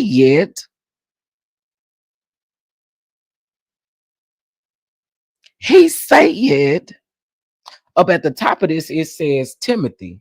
Timothy. Oh, yeah, but the top of this is it say Timothy. Who Timothy was he also wrote a letter for Dwayne Youngblood. Okay, so wait a minute. Let me back up real quick. So he said at one point while they was assembling the furniture, while they were putting the furniture together, okay. As a matter of fact, I can show y'all this piece of the document. Hold on, y'all. What page am I on? I think it started like 140. Hold on.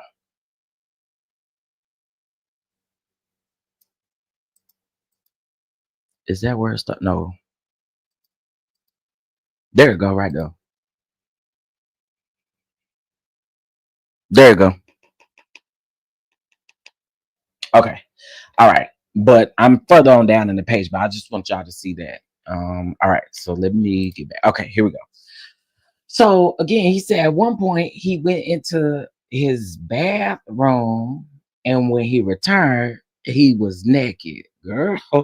So he went on to say, I was stunned. I turned away trying to I'm sorry. That's not funny. I'm sorry. Girl, kill the visual, Jesus. Please unalive the visual that's in my head. Please, please, Lord, please take this visual out my head.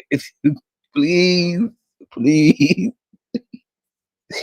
Okay, I'm sorry. I ain't trying to laugh at nobody's story or nothing like that. I promise you I'm not, but okay.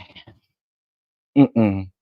Lord, unalive the visual, Jesus. Please, because naked, that. Okay, anyway, here we go. Um, so have you ever been swallowed up? Swallowed up. Okay, anyway, I was stunned. I turned away, trying to downplay the situation in my mind. This was Bishop Jakes after all. This opportunity was a dream come true. And at least that's what I kept telling myself. I didn't want to make things awkward. I didn't want to be seen as a homophobic or judgmental. I told myself that I couldn't let a single uncomfortable moment ruin this chance to learn from one of the greatest preachers of my generation. Oh, I'm trying to get it together, honey, because Jesus, help me with this visual. My Lord, today. I just was thinking about, oh my Lord, don't come for me, Jakes. I didn't say this. The internet said it. They said that you was on the back of that. I mean, you was on like a motorcycle with a peach cobbler or something like that, a can of peaches or something, and your tail was out and stuff like that. Oh Lord, Bishop. Oh,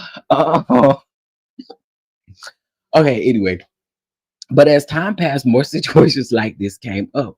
One incident stands out in particular. I had accepted an invitation to preach in Japan, and I was excited about the opportunity. However, when I shared this with Bishop Jakes, And instead of congratulating me, he told me that I could not go. He said that it would interfere with my duties at the Potter's house. I reminded him of our earlier conversation, where he said that I could supplement my income through engagements that didn't interfere with my responsibilities. But he insisted that I had to choose between staying as the youth pastor or going back to evangelizing. He told me, "Don't forget, I made you. I opened doors for you." Girl, I was torn. This is what a real tea is at, honey. This is what a real tea is at. I was torn. I didn't know what to do. Here was my mentor, someone who had given me a platform, and yet I felt trapped. I didn't want to dishonor him, but I also didn't want to lose my independence and the opportunity to continue doing what God had called me to do. The pressure was immense, and I was once again confronted with a difficult decision. Stay loyal to my calling under his leadership, or step back and reevaluate what I truly wanted in ministry and in life. Uh-oh, there we go. Reflections, a struggle between calling and integrity. As I continued in my ministry, the challenges seemed to multiply. I wrestled with the tensions between fulfilling my calling and maintaining my integrity. These situations with Bishop Jakes, though deeply uncomfortable, were reflective of a um, broader struggle in the church and in the world. It isn't just about preaching or ministry anymore. It was about staying true to who I was, what I believed in, and what God had called me to be, no matter how difficult or confusing the journey became. Each decision that I made, each step that I took was a test of my faith. Okay, I appreciate that. Moving on. All right, so here we go. Spiritual manipulation. I think this is very important because they done highlighted this whole section, child. As you can imagine, I was emotionally and spiritually crushed by the weight of everything I was experiencing. The manipulative power play that had been unfolding before he was all too familiar. Before me was all too familiar. It wasn't just a reminder it wasn't just a matter, of disagreeing on ministry or decisions. This felt like a calculated move to control me, to exert power over my life in ways that were both suitable and overt. I felt trapped, alone, and utterly devastated. The man I had looked up to, the leader I thought I could trust that had crossed the line I never imagined he would. I began to cry. I knew from my past experiences that had caused so much pain, that this wasn't just a decision about ministry or a job. It was about power, control, and manipulation. The more I thought about it, and the more I broke down emotionally. I paced his office, trying to make sense of everything, trying to breathe through the overwhelming sadness. As I walked back and forth trying to process what was happening, Bishop Jakes stood up, grabbed a box of tissues, and walked toward me. His words were cold, calculated. It sounded like, you have a decision to make, is what he said. And then, in a move that left me paralyzed with confusion, he grabbed me and tried to kiss me. My mind was racing, emotionally distraught. I pushed him away and tried to regain some control over my emotions. I sat back down, hoping that if I cried more, he felt uh, he would feel more compassion, and perhaps he and his intentions would shift. But it was clear that the power dynamic had shifted in a way that I couldn't ignore anymore. He sat down on the other side of the table, a distance between us now, but the emotional damage had already been done. The tissues were placed in front of me like a symbol of my brokenness, and I told him how much I loved him, how difficult this decision was for me. I was trying to hold on to whatever um, whatever dignity I had left, but this response was chilling.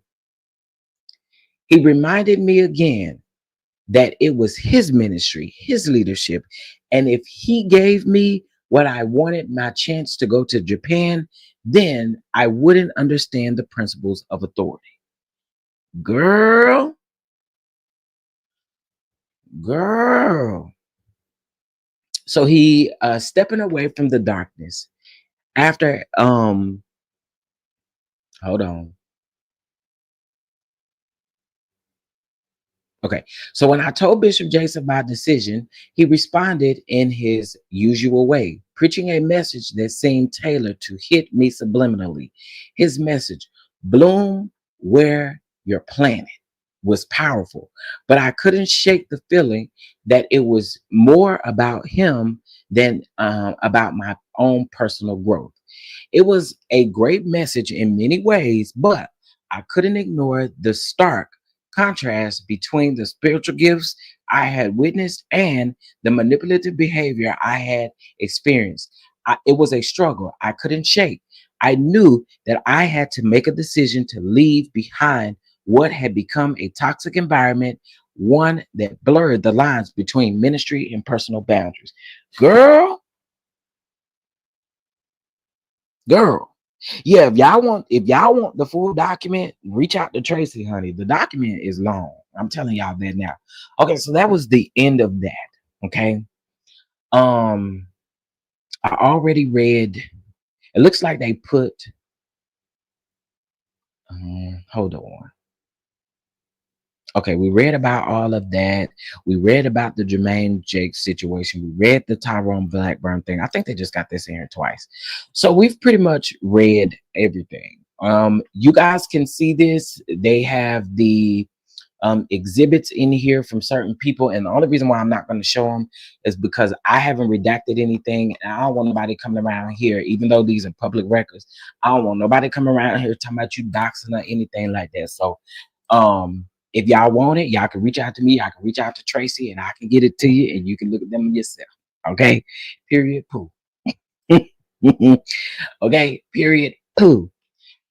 What I will say though is, I I just have to sit back and see how this plays out because it is so interesting to me. It's so interesting to me. Um, yeah, he did Southern Phoenix. He sure did. Um, and I did go over and listen to some of Richard's videos, and Richard is standing firm in what he's saying. He's standing firm in what he's believing. So when I saw that, I was like, "Yep, I'm gonna have to go down the rabbit hole of listening to all of his videos." Okay. DD, send us your email. We can get it to you, baby. What IPB said, all that belly, baby. Let me tell you something. I still don't got that vision out of my head of seeing that man naked, belly and butt, belly and a whole bunch of belly and butt. But I want to see all that belly and butt. Yeah, the documents are long. There would no way. There would be no way we would even get through this in 2 lives, honey. No way whatsoever.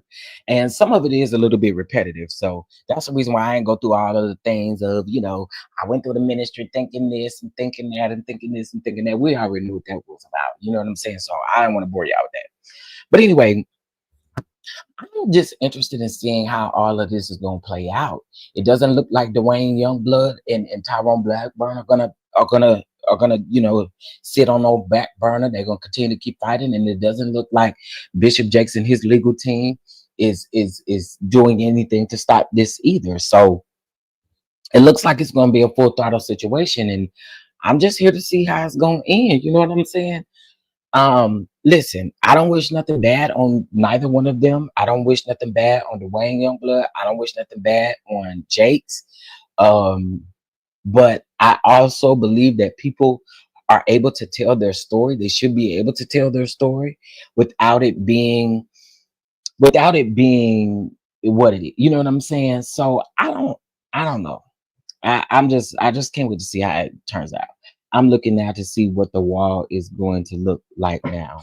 Yeah, it's going to be very interesting, y'all. It's going to be interesting. It's going to be interesting. I also think that this is going to eventually make really big headlines. I do believe that. I believe that this is going to make really big headlines. Not only like the shade room. I'm not talking about like that. I'm talking about like, you know, everything else that's going on. I think it's gonna be a big thing. I think it's gonna turn into a really big thing soon. I really do. Um, it's sad all around. I hate this for both of them. I agree. I do. Because again, I don't want to be the one, excuse me. I don't want to be the one to try to discredit someone's experience. That's not who I'm about. You know what I mean? I don't want to discredit anyone's experience or what they've been through. Um, you know what I'm saying? So that's just how I see that. Sean says she need the papers too. Y'all gotta figure out how y'all can send us y'all email so we can send it. Um, Dee, what do you have outside of YouTube? What do you have outside of YouTube that you can send it to me on? You got some outside of Instagram, my bad. Um Chef, where is Manasseh Jordan? I know his name is spelled different. Okay. Ooh, I knew somebody was gonna eventually ask me that question. Especially somebody asked me my opinion on that the other day. Um, from my understanding with this Manasseh Jordan situation, I don't know where any of that is landing. We haven't heard anything else in regards to that. We know, yeah, we I haven't heard anything else in regards to that. That's a really good question. It's a really good question. It's a really good question. And my since you asked that, my question then would become, do you think that Dwayne Youngblood has reached out to Manasseh? Do y'all do y'all think it could be a possibility that Dwayne Youngblood has reached out to Manasseh Jordan? What do y'all think about that? Because again, we haven't heard anything else since what that last thing came out about the uh uh you got a story about Jakes too? DD? Wait a minute. Hold on. Hold up, baby. What you mean? Now you got me pulling. Wait a minute. I had to snatch my bun down. Say what now? I can tell my story about Jake. What? You too? Oh, girl. Wait a minute.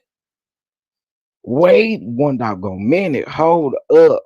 Wait a minute. Both of y'all got stories on Jake's? Girl, I cannot. You sure? Oh my goodness.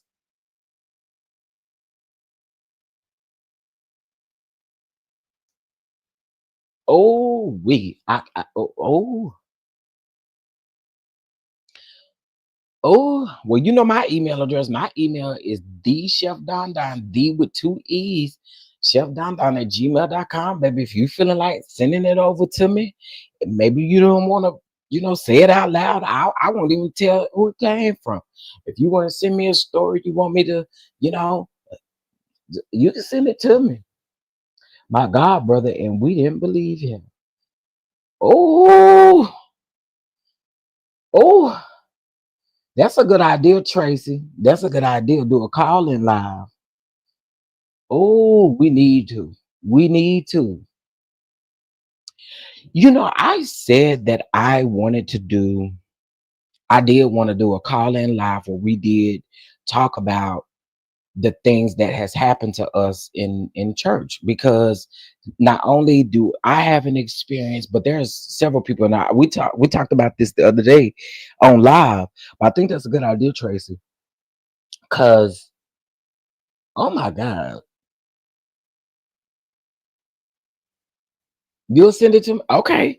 Okay, I appreciate that. I appreciate that. And honey, I got my notifications on for my email too. Because well, I will say this. I don't have an experience with Jakes per se. I know of a couple people who have had experiences with him. I have witnessed some firsthand.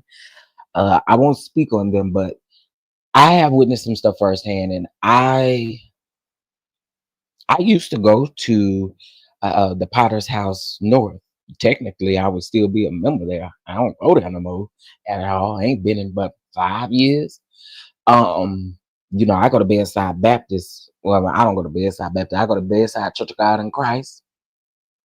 Where we have Bishop Pillow and Lady Blanket, presiding Bishop Pillow and Lady Blanket, and they tear the place up every Sunday morning. You hear me?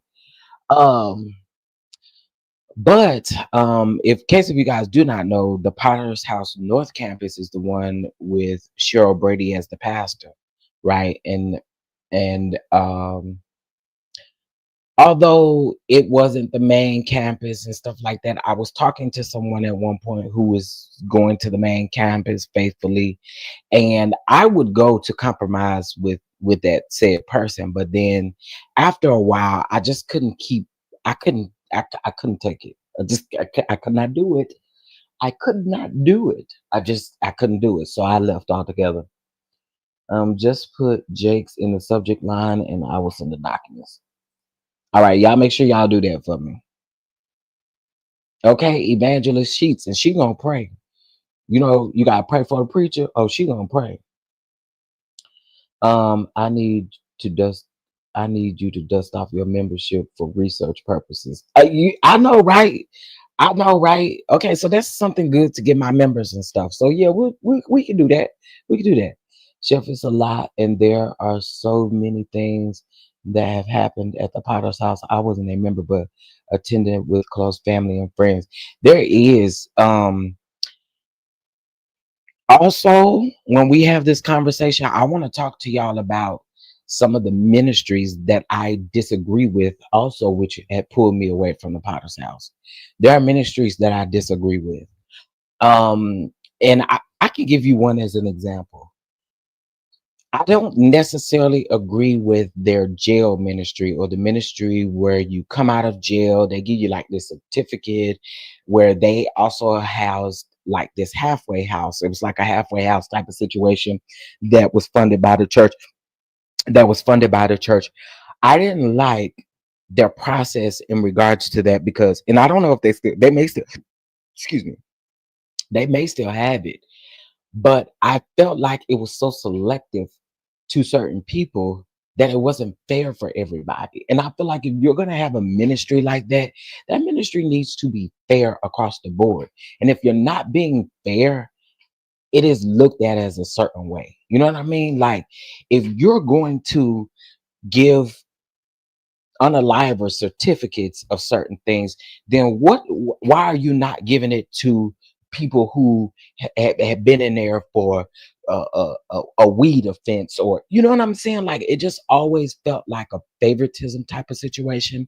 There was also a program that they had at the church where they would hire people who couldn't necessarily get jobs outside of whatever it was that they did. I didn't like that either. I just felt like everything that they were doing was unfair. And again, that's just my opinion. That's my opinion. That's my opinion. I don't want nobody to come at me in no type of way, but my opinion states that I did not like how they did it. It felt unfair. It felt unfair. Um, No, well, I don't know like the backstory, Tracy, of like what the reason was. I just know that these people were like, there were people who had unalived people, there were people who had been in prison for a long time, and it's like, how do you get right out and choose to? What's supposed to be that way? That's not fair. That is not fair. That it's not fair for someone who's been in prison for a year or two over a rug offense who gets priority or the person who unalives someone gets priority over that person who had a rug offense. That tells me that your ministry is not based off of everybody that you feel like has a story that has been to prison for something. I feel like you should do it for everybody. Oh, you agreeing with me? Oh, okay, okay, got you. I'm about to say what's supposed to be. Got you. Okay, sorry about that. Sorry about that. I was like, wait, what? But I don't under. I've never understood that how some of these people have priority over certain things. Just like for me, why on God's green earth would you put Cora over the youth? Why would you do that? Why would you put her over the children's ministry, knowing exactly what she's capable of? It's your daughter. There's a lot of people that, in my opinion, again, it's just my opinion, should not be in no type of ministry or leadership at all. I just feel that way, especially when we come talking about the kids, especially when we're talking about people who have been incarcerated, when we're talking about uh, uh, dealing with senior citizens or older people. When we're talking about those things, we just can't put anybody in a position, and that's something I can't rock with. I can't. Um, the ones like social, IPV, yep. uh Brothers, heated blanket in the ministry of music, period. Okay. But that's people's judging the people needing the assistance. I agree.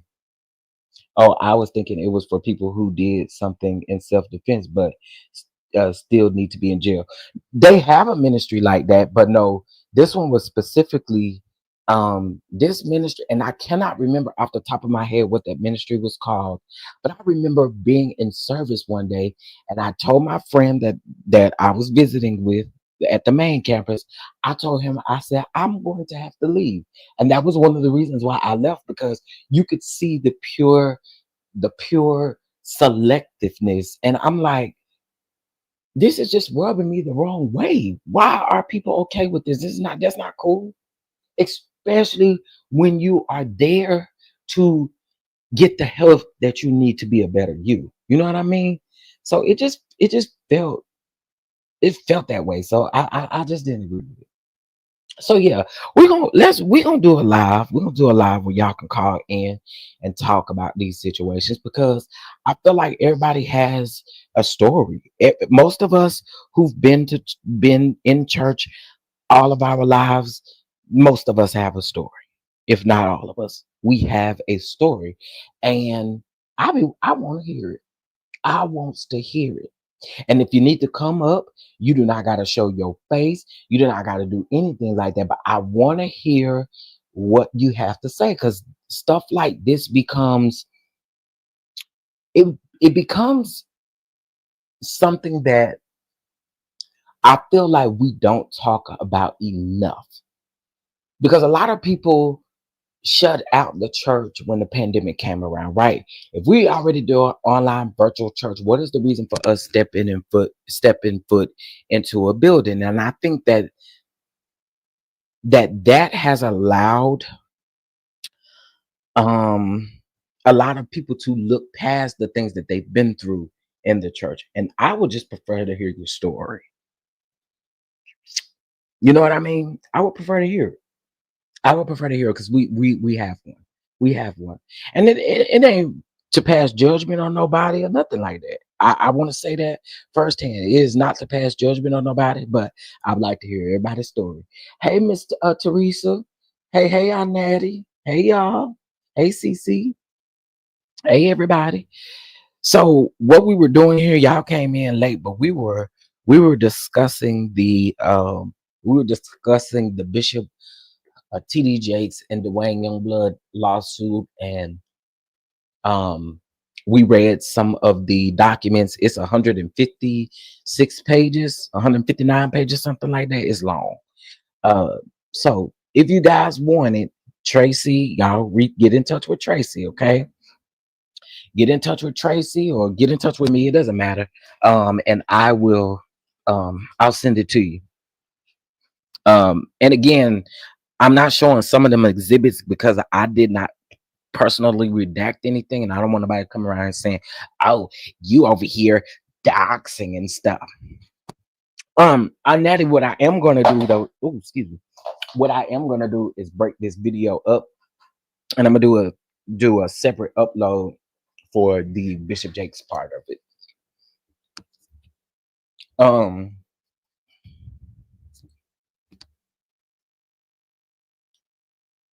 I'm editing a video to upload now telling my church story.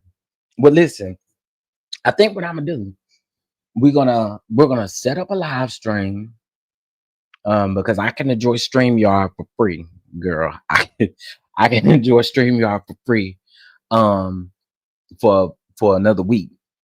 So what we're gonna do is we are gonna set up this what y'all think about what about let's do it tomorrow evening. Let's do it tomorrow evening because tomorrow's Sunday. We're gonna do it just because it's Sunday. Let's do it tomorrow evening. And we're gonna title this the church stories. And let's do it. Let's do it. Let's do it. Let's do it. Let's do it. And I may just do a members only chat versus a members only live. We can do a members only chat. Y'all, my membership is very cheap. It's 99 cents on here. Okay. So y'all can join the membership for 99 cents. Now, Tracy, how I get the link for my membership? Hold on. How I get the link? And I think I can what it's February. What's up, Camera Real? What's up, boo? What's going on? Okay, let me see. Hold on. Let me see if I can put the membership link up in here. Hold on, y'all, because I know you can't join from your phone. So let me see if I can put this in here. Where is, let's see, earn memberships, share for members live. Okay, here it is. Okay, so tomorrow we're gonna do a video on the we're gonna do a video on church hurt. Now I'm not gonna title it church hurt. We just gonna call it church stories. But listen, if you got one, I want to hear it. I really do. I want to hear it because this stuff is crazy. This stuff is crazy. Okay, this stuff is crazy. And again, like I said, I think the majority of us. I'm a church boy at heart, and the majority of us have a story. Like the majority of us, especially when it deals with the church, we have a story. And so I'm very interested in hearing what y'all got to say. So we're gonna do this tomorrow evening. We're gonna do a 3 o'clock service tomorrow. That's what we're gonna do. We're gonna do a 3 o'clock service. Y'all remember them 3 o'clock services? Do y'all remember the 3 o'clock services? So we're gonna have a 3 o'clock service tomorrow. I don't have no show to review tomorrow, although my reviews for Family or Fiance will be up tomorrow.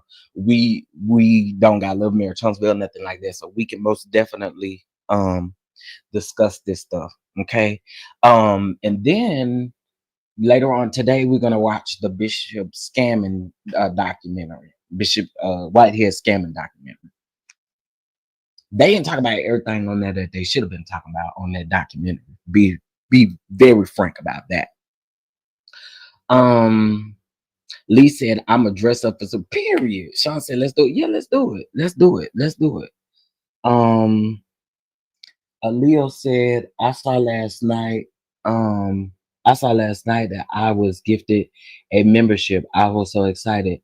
I'm definitely joining when it is. Oh, thank you. Oh, that's what I was getting ready to do. See if I can gift some more. I may have already gifted mine for the month.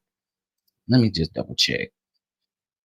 They give us 10 that we can gift, but I think I may have already done it. Let me open this up on YouTube. On the YouTube.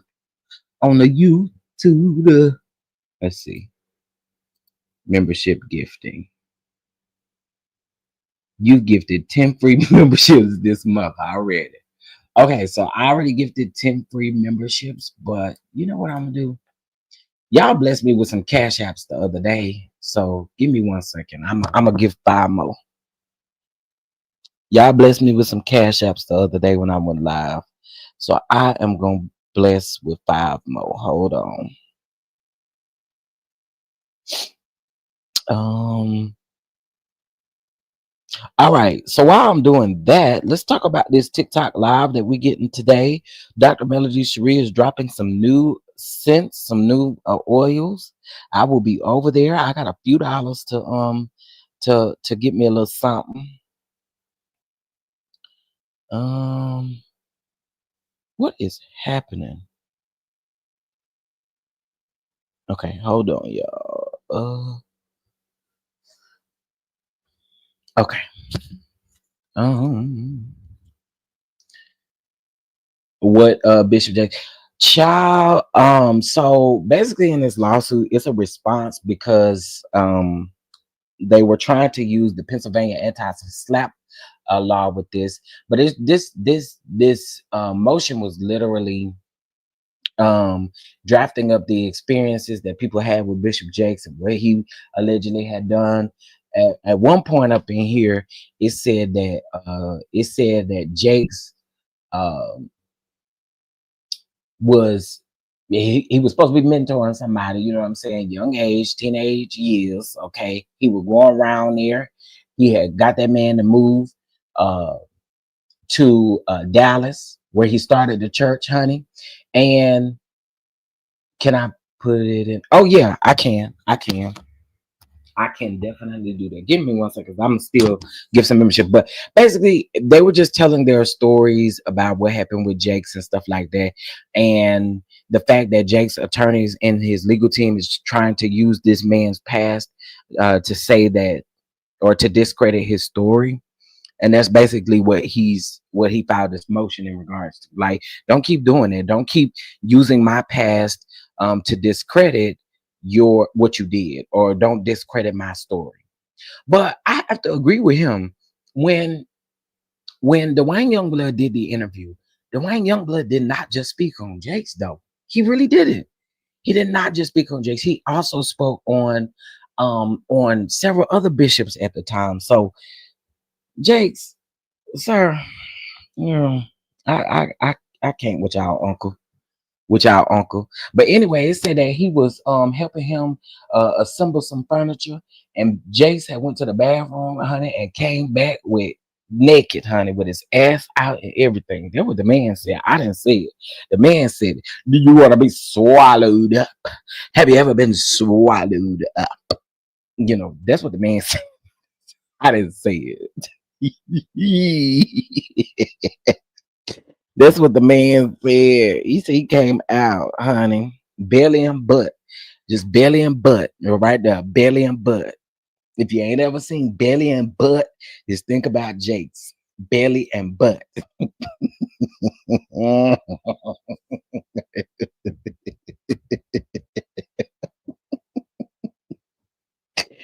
Oh, belly and butt, literally. Okay, okay. Let me guess these memberships. All right. Oh, thank you. Thank you, Ray Mail, for gifting memberships. Yes. Okay. Thank you. Okay, so let's see who got some memberships, honey. Okay. Ray Mail, shout out to you for gifting the membership. Shout out to Didi for becoming a member. Welcome to the kitchen, honey. Let's see. Who did the gifted memberships go to? We got Queen Sag. Thank you. Some of y'all, now listen, y'all know when we give memberships, to tell your business that you just in the bushes. Now I hope since you in the bushes that you absolutely that you hit that like button. Okay. All right, man. All right. So shout out to Brown Mama for becoming a member as well. Congratulations to Megan. She was the one that won the gifted membership from Ray Mail. Uh, Raymel, also we praying for you always, always, always. Shout out to Miss Nissa. Please don't give me if I said it wrong again. The Remedy, Tiffany, Soundcheck, Annette, and Queen Sag. Congratulations to all y'all for becoming members. Um, y'all have priority seating at tomorrow's service. Okay, tomorrow's 3 o'clock service.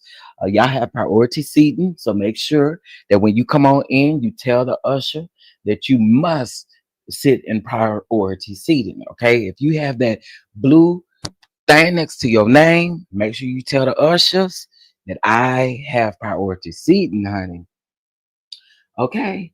Uh Shout out to Nikki P for gifting a membership. She gifted a membership here and it went to DG. Hey DG. Hey to all y'all watching in the bushes. I hope y'all hit the like button. I hope y'all hit that like button. So that's really what I have for this video. Now I want to get into the TikTok of it all. Okay, let's get into the TikTok of it all. Y'all better go over there and register. Let's see, TikTok. Let's get into the TikTok, TikTok. Yes, belly and butt. Okay, belly and butt. YouTube. And yes, it's off. Thank you. All right, Melody. Uh-oh. Shari 11. All right, let me share my screen. All right. Okay. All right, here we go. Okay, so shout out to Melody who has her live event today. Okay. Oh, dang it. Hold on. Now, y'all, I'm registered. I'm just not signed in on my TikTok on my computer, but I'm registered on my phone. Let me see. Okay. So from 2 to 10 today, Melody will have deals. Okay, I'm so happy to bring these deals as we highlight and honor black owned businesses. Okay, y'all know it's Black History Month, so I do think that it's good for us to highlight these businesses. So congratulations to Melody, and she has some new drops coming as well. So I'm excited about this. So y'all make sure you register. It's the same on your phone. Go to Melody Cherie 11 on TikTok and then go to the bottom and you'll see where it says register on the page and you can register for the live. Okay. All right. Purr. Purr. I still say Greenleaf is the closest to what really happens in church. I agree. I absolutely agree. You know what? People sit down on that other show. What was that show? We watched it. We watched some of it. Saints and Sinners. Saints and Sinners too.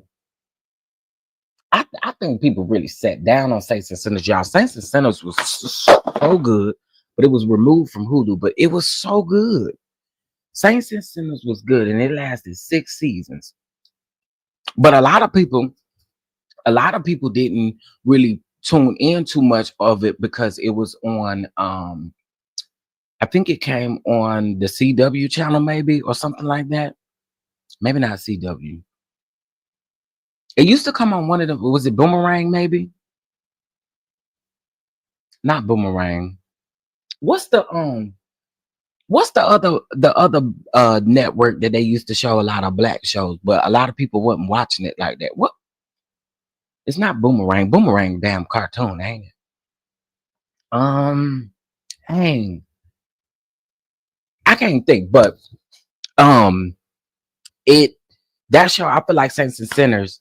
I feel like Saints and Sinners. A lot of people sat down on it, but Greenleaf, absolutely my favorite. Greenleaf was absolutely one of my favorites, and I can go back and watch it at any time.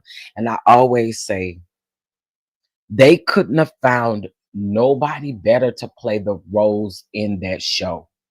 Um, oh, you got it. Thank you, Terry. Hey, Terry. It is Bounce. It's Bounce TV. It's Bounce. You got it. That's what it was. It come on bounce. What I said boomerang. I think boomerang on Cartoon Network or something like that. Something like that. I don't know. But anyway, Greenleaf was really good. They couldn't have found nobody better to play Lady May. They could have found nobody better to play Lady May. Lynn Whitfield. Lynn Whitfield clocked.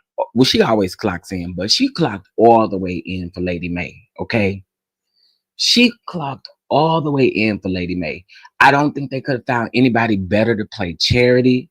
Uh, Deborah Joy Winans. I don't think they could have found anybody better. I don't think they could have found anybody better to do Grace. Shout out to her. I don't know how to say her name for real, but all of them people in that show, man, they get rid of all the good shows. They got rid of Greenleaf though, because they was in some legal trouble, honey. Oprah, Oprah, as the executive producer of that show, they had got into some legal trouble behind one of those churches, and I'm gonna just leave it there. Because from my understanding, they got that stuff covered up, but that's why the show ended, y'all. That's why the show ended. Um, and I mean, I do have the receipts. One day we'll talk about it. One day we'll talk about it, but most definitely that show ended because of legal litigations that they were going through. Hey, Miss Liquor B, what's going on? Terry, I see y'all. Thank y'all for coming on up in the room, coming on up in the kitchen. Um, Let me see. I think Greenleaf was based off the Kojic Church in Memphis. Um, it was based in Memphis. It was based in Memphis for sure. Um, it was based in Memphis. Wood, we need to go. We need to go behind the wall. Yeah, one day we're gonna talk about it. We're gonna talk about the real reason for Greenleaf actually being canceled. Sure is.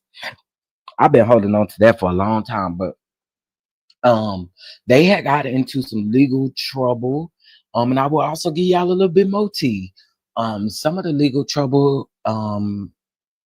Now I will tell you they filmed the show in Atlanta at E. Dewey Smith's church.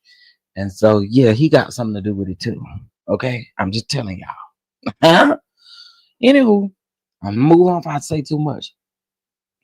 For those who have grandkids, or like cartoons, a new black cartoon comes on Cartoon Network in April. Okay, okay, come on. Okay, come on, new cartoon. Folks didn't want the real being told. They didn't. They didn't. And when you go research some of this stuff, that stuff is covered up. But oh baby, I got it for you. Try to cover it up before you try to take it down. Sure do. Somebody just said something that reminded me of something. Oh, y'all, are y'all at all interested in the new black soap opera that's coming? Are y'all interested in that? I'm gonna tell you, I'm going to be watching it. Hold on. It's Beyond the Gates or something like that. I believe it comes out next week. Let's see, Beyond the Gates. Okay, here we go. And my girl from Law and Order is on there, honey. Hey Q, good morning. I promise I'm not skipping y'all. I'm just looking at another screen. So if I did not speak, please charge it to that and not me being intentional about it. Okay, here we go. Okay, so y'all know they have this. It's Beyond the Gates. It's a 2025 soap opera that's gonna be airing. Most of the cast is black, but you know they gotta have a few other people. You know what I'm saying? But anyway, this is the cast. I'm super excited about it. And I'm ready to see what it's gonna give. I am. This is my girl right here. This is my girl right here. And I think he probably toxic in real life. I think he probably toxic in real life. You know what I'm saying? But he fine, okay? He fine. Y'all know Tyler Perry used to use him in all of his plays. coming up. Y'all remember he was in he was in the Why Did I Get No, it wasn't Why Did I Get Married. It wasn't Was Done in the Dark. What's the one with God dog it? It's the one with the singing white girl. I saw that play live in person in El Paso, Texas. What was that girl's name? Or what was the name of that play? Do y'all remember? Do y'all remember the name of the play? What was it? Um Tyler Perry used him all the time, but I'm trying to remember what was the name of the play. God dog it. Marriage Counselor. The Marriage Counselor. That's the one. The Marriage Counselor. That's the one. He was in that play. Y'all remember the Marriage Counselor? People sat down on that movie, but that white girl that be singing up in that movie, when you hear her live, she sounds exactly like that. That girl can sing. Okay, when I say sing, she had everybody in there on their feet. Tyler Perry was like, "Y'all gotta sit down," but that girl can flat out sing. But that's the play. That was the play. Shout out to Sean. Thank you so much for becoming a member. You think it's a spinoff of Bold and the Beautiful? It may be. It may be. Karen Huger. I did see Karen Huger. I saw some of the reality TV show blogs had posted Karen Huger's appearance. I did see that. Okay, so Beyond the Gates, it does premiere on Monday. It premieres on Monday, the 24th. Of course, it's going to be it's going to be during the daytime. That's how the soap operas run. You know what I'm saying? So I'm super interested. Okay, how many episodes are they getting? Um, it doesn't. Oh, episode list. Oh, girl, they getting 20. Girl, this is what I like about a soap opera. Girl, 50 episodes. Okay, okay, 50 episodes. Girl, 50 of them joints. Okay, I'm here for it. I'm here for it. It's gonna air all the way up to May the 2nd or something like that. So it's coming out every day. I'm here for it, y'all. I am here for it. And you know what it's reminding me of? It's making me miss my grandma. Because one thing about my grandma is she used to always say, do not call me when my stories is on, okay? So I'm gonna be watching it for my grandma. Okay. 50 episodes. I'm here for it. It's coming out every day. And the last episode looks like it airs um May 2nd. Oh, IPV, I'm definitely gonna be reviewing it. I'm definitely gonna be reviewing it. Carrie needs to gain weight. Oh, well, I don't think she's gonna be able to gain some weight until after, she got to deal with what she got to deal with. Speaking of Karen, she gets sentenced next week, y'all. Um, I thought they pushed her sentence in. Oh, she was supposed to be sentenced at the beginning part of February, and they pushed it down to the end of February. So, y'all, we gonna keep the ground down in prayer, honey. I want Karen to be, held accountable for what she did. But I'm gonna be honest with y'all, and I keep saying this. I don't want to see Karen have to do no hard time. You know what I'm saying? I really don't. I don't. I really don't. I don't think she gonna make it. You know what I'm saying? But again, I do think that there needs to be some type of accountability. Um, there needs to be some type of accountability taken. So but yes, I do plan on reviewing this show, especially being able to watch it from the very first episode. Yes, I'm excited and I cannot wait. Okay, it is something different. Nikki P is something very different. We don't typically do stories like this, but I'm ready. I'm ready. Yes, all my children was my mom's favorite. Baby, let me tell you something. You call Granny, you call around at 2 o'clock, 1 o'clock, 2 o'clock, 3 o'clock time frame. She be like, now listen, baby, I sure do love you. I do. I do. And some may say I love these stories over y'all. But you're gonna have to call me back. Oh, my granny used to say all the time, my nanny, that Victor Newman was a cat, baby. He had extra lives. He had past 9 lives. Victor Newman had been dead so much. Victor Newman had died so much and came back. They can't get rid of Victor.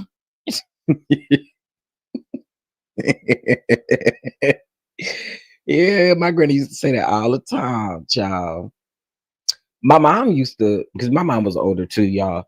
My mom would actually, if she was still living, she would be in her 70s.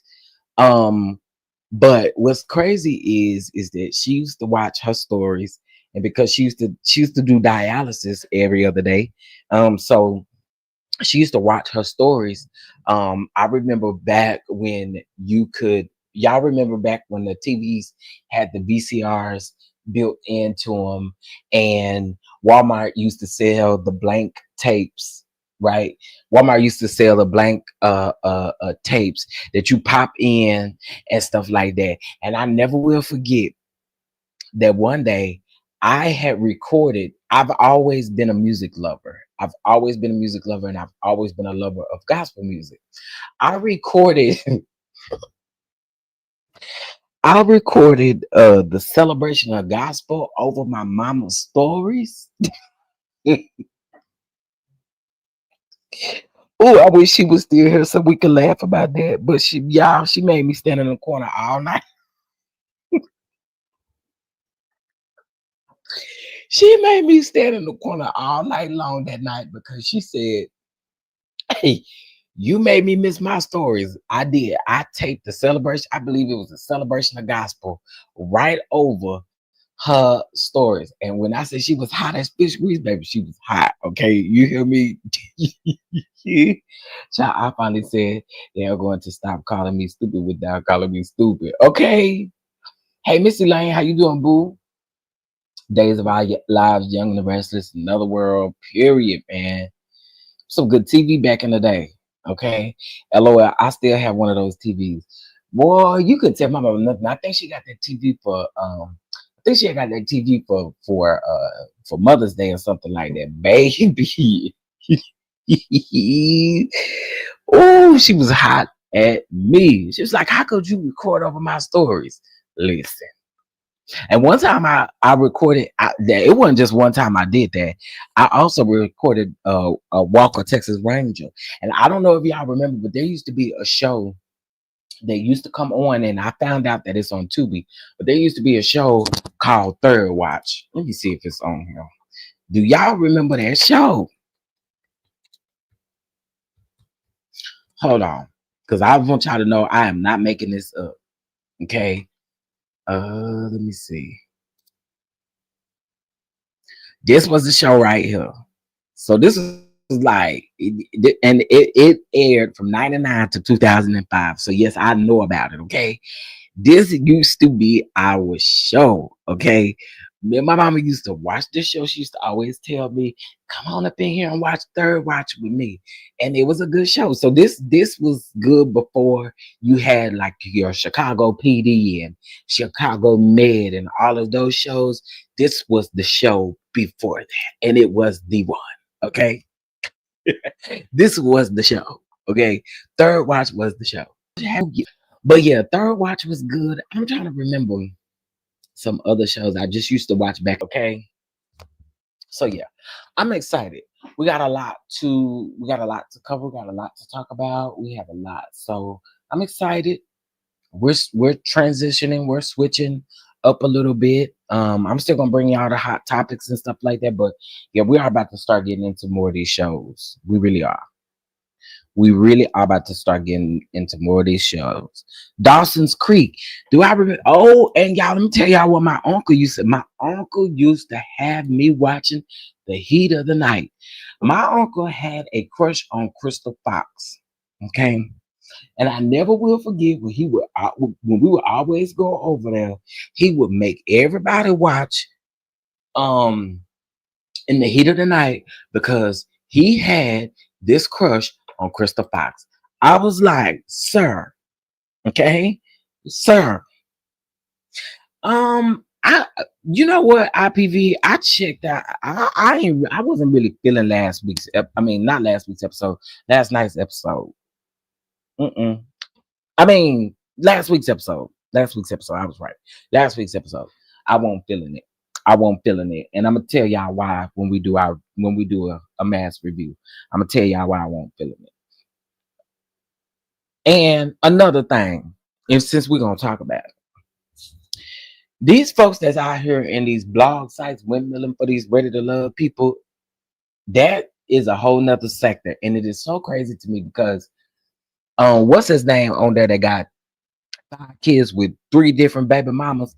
Keep it, keep it, keep it, because we're not interested.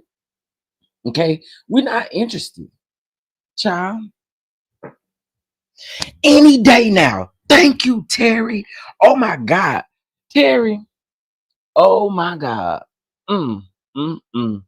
I'm going to do something just because any day now was the name of the. I swear, I have been trying to figure out this show for the longest. Oh my God. Thank you. This is it.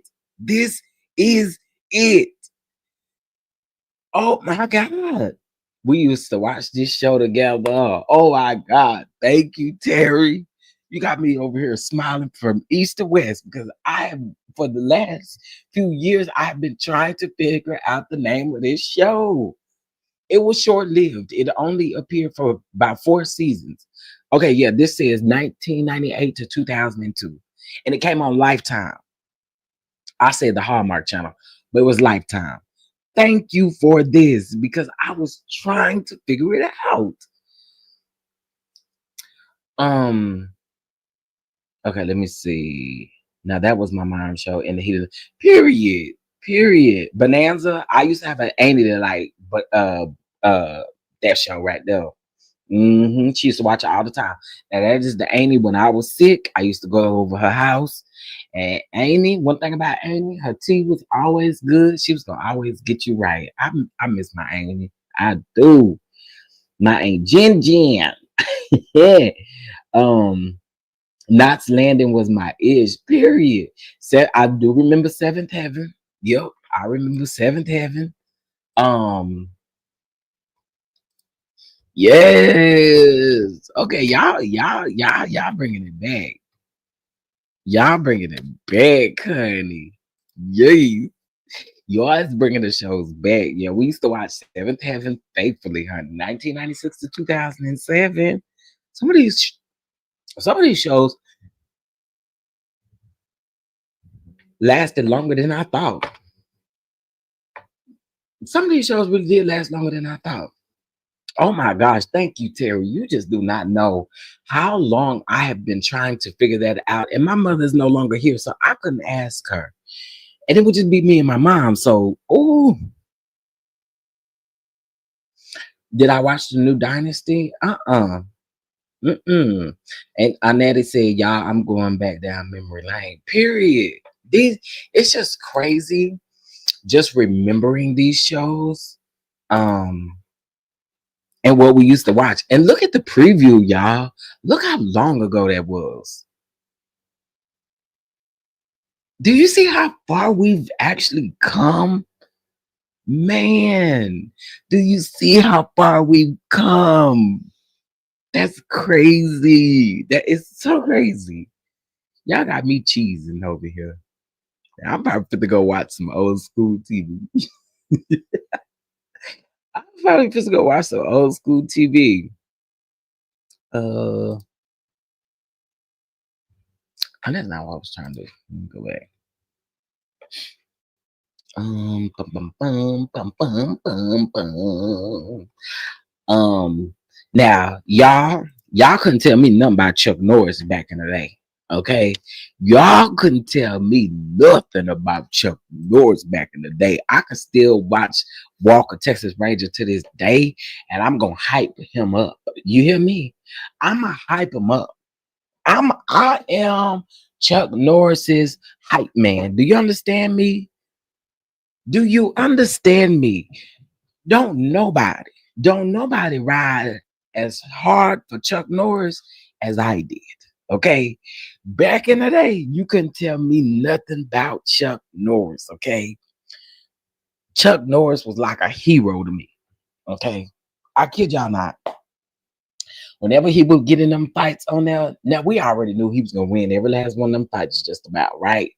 We knew he's gonna win just about every last one of them fights, doing that karate, chopping on all of them. You know what I'm saying? But honey, you couldn't tell me nothing about Chuck Norris. Chuck Norris was the ultimate hero. Okay, Chuck Norris was the ultimate hero. Now you may not like him, but back then, why you don't like him, CC? Back then, he couldn't do no wrong for me. He couldn't do no wrong for me back then. He really couldn't. Now, of course, I'm older. Other situations have happened, but again, back then, he couldn't do no wrong.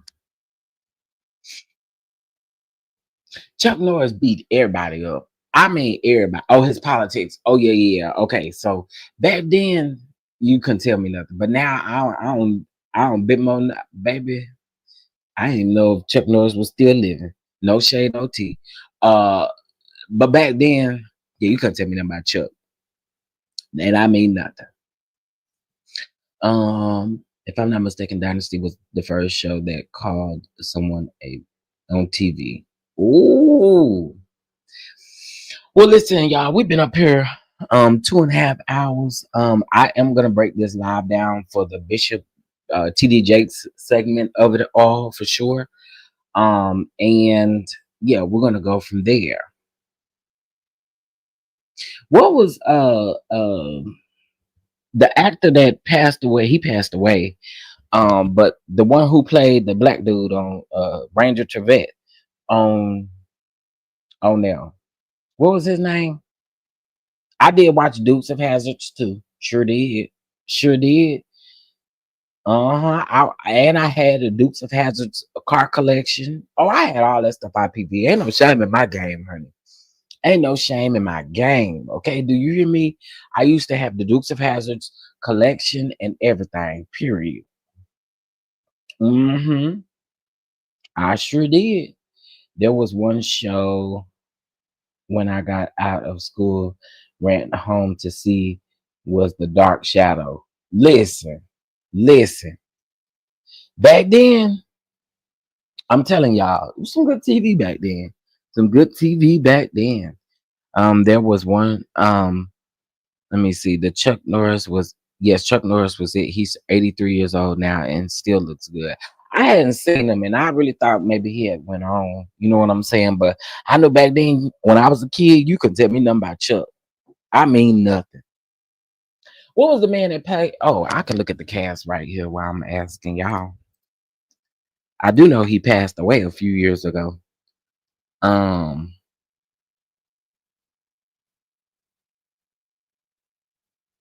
Clarence, that's his name. He had played James Trevette. You know what I'm saying? I do know he. Oh yeah, he passed away in 2022. Yeah, he passed away in 2022. He was good. He was a good actor as well. But whenever I would see him in other movies and stuff like that, I would always like him instantly because I was like, I saw him in Walker. You know what I'm saying? So he passed away in 2022. Get them dukes. I used to faithfully watch Gullah Gullah Island and Full House. Okay, we did watch Full House. We did watch Three's Company. We watched y'all. Did y'all ever watch Lincoln Heights? I still watch Lincoln Heights to this day. Did y'all now Lincoln Heights may have came out in like 2007 or something like that, but did y'all ever watch it? Uh-oh, well, baby, you need to spell right.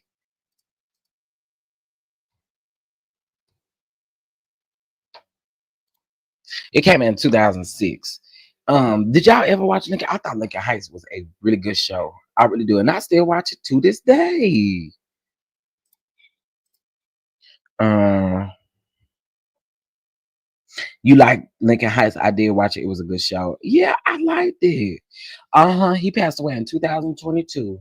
I remember, and if I'm not mistaken, he had some sort of cancer. If I'm not mistaken. Um.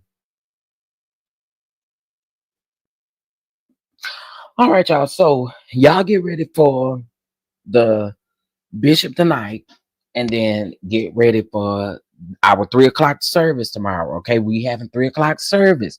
If you are a member here on the channel, you get VIP and priority seating. Same with the mods. The mods have to sit up there with the ministers tomorrow. Okay, you sit up there with clergy tomorrow, mods. Okay, 3 o'clock, mods. We not starting service late either. Okay, we're gonna start at 3 o'clock, mods.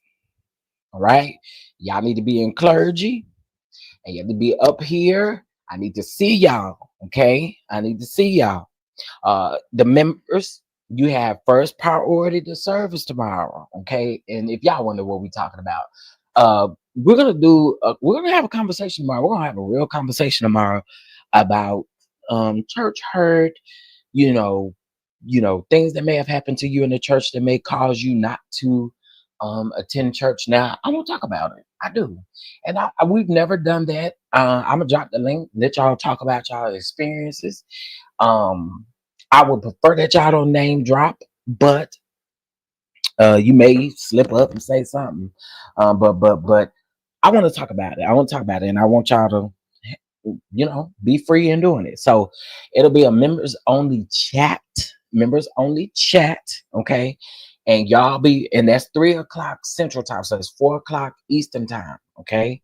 Don't be late, because if you have to stand out there in the vestibule, okay, you're gonna be mad because you can't come in and hear and tell your story and everything to be on time. You got some saints. They say, oh, Bishop Thurston over there preaching at 3 o'clock. Some of y'all ain't showing up to 5:15. Play with me if you want to. Okay, play with me if you want to. I will instruct the ushers not to let you in. All right, y'all. I appreciate y'all for tuning in. We talked about quite a bit in this live. We really did. We talked about Melodies live. We talked about Simon and Portia. We talked about Carlos. We talked about Bishop TD Jakes. We talked about Jaguar Wright. We talked about a lot of things. So, y'all, if you didn't get to see it, you can run it back and see the beginning. And with that being said, I will talk to y'all later. Thank y'all so much for hitting that like button. Thank y'all for the blessings. Thank y'all for joining the membership. And I can't wait to see y'all and talk to y'all tomorrow. Okay. Bye. I'm gonna let the bishop let y'all out. The bishop gonna let y'all out, okay? The bishop gonna let you out. The bishop gonna let you out. What? The bishop gonna let you out. The bishop gonna let you out. Okay, here we go. Present you as he turns. This great leader, Chief Apostle Lamar Miller Whitehead. Come on.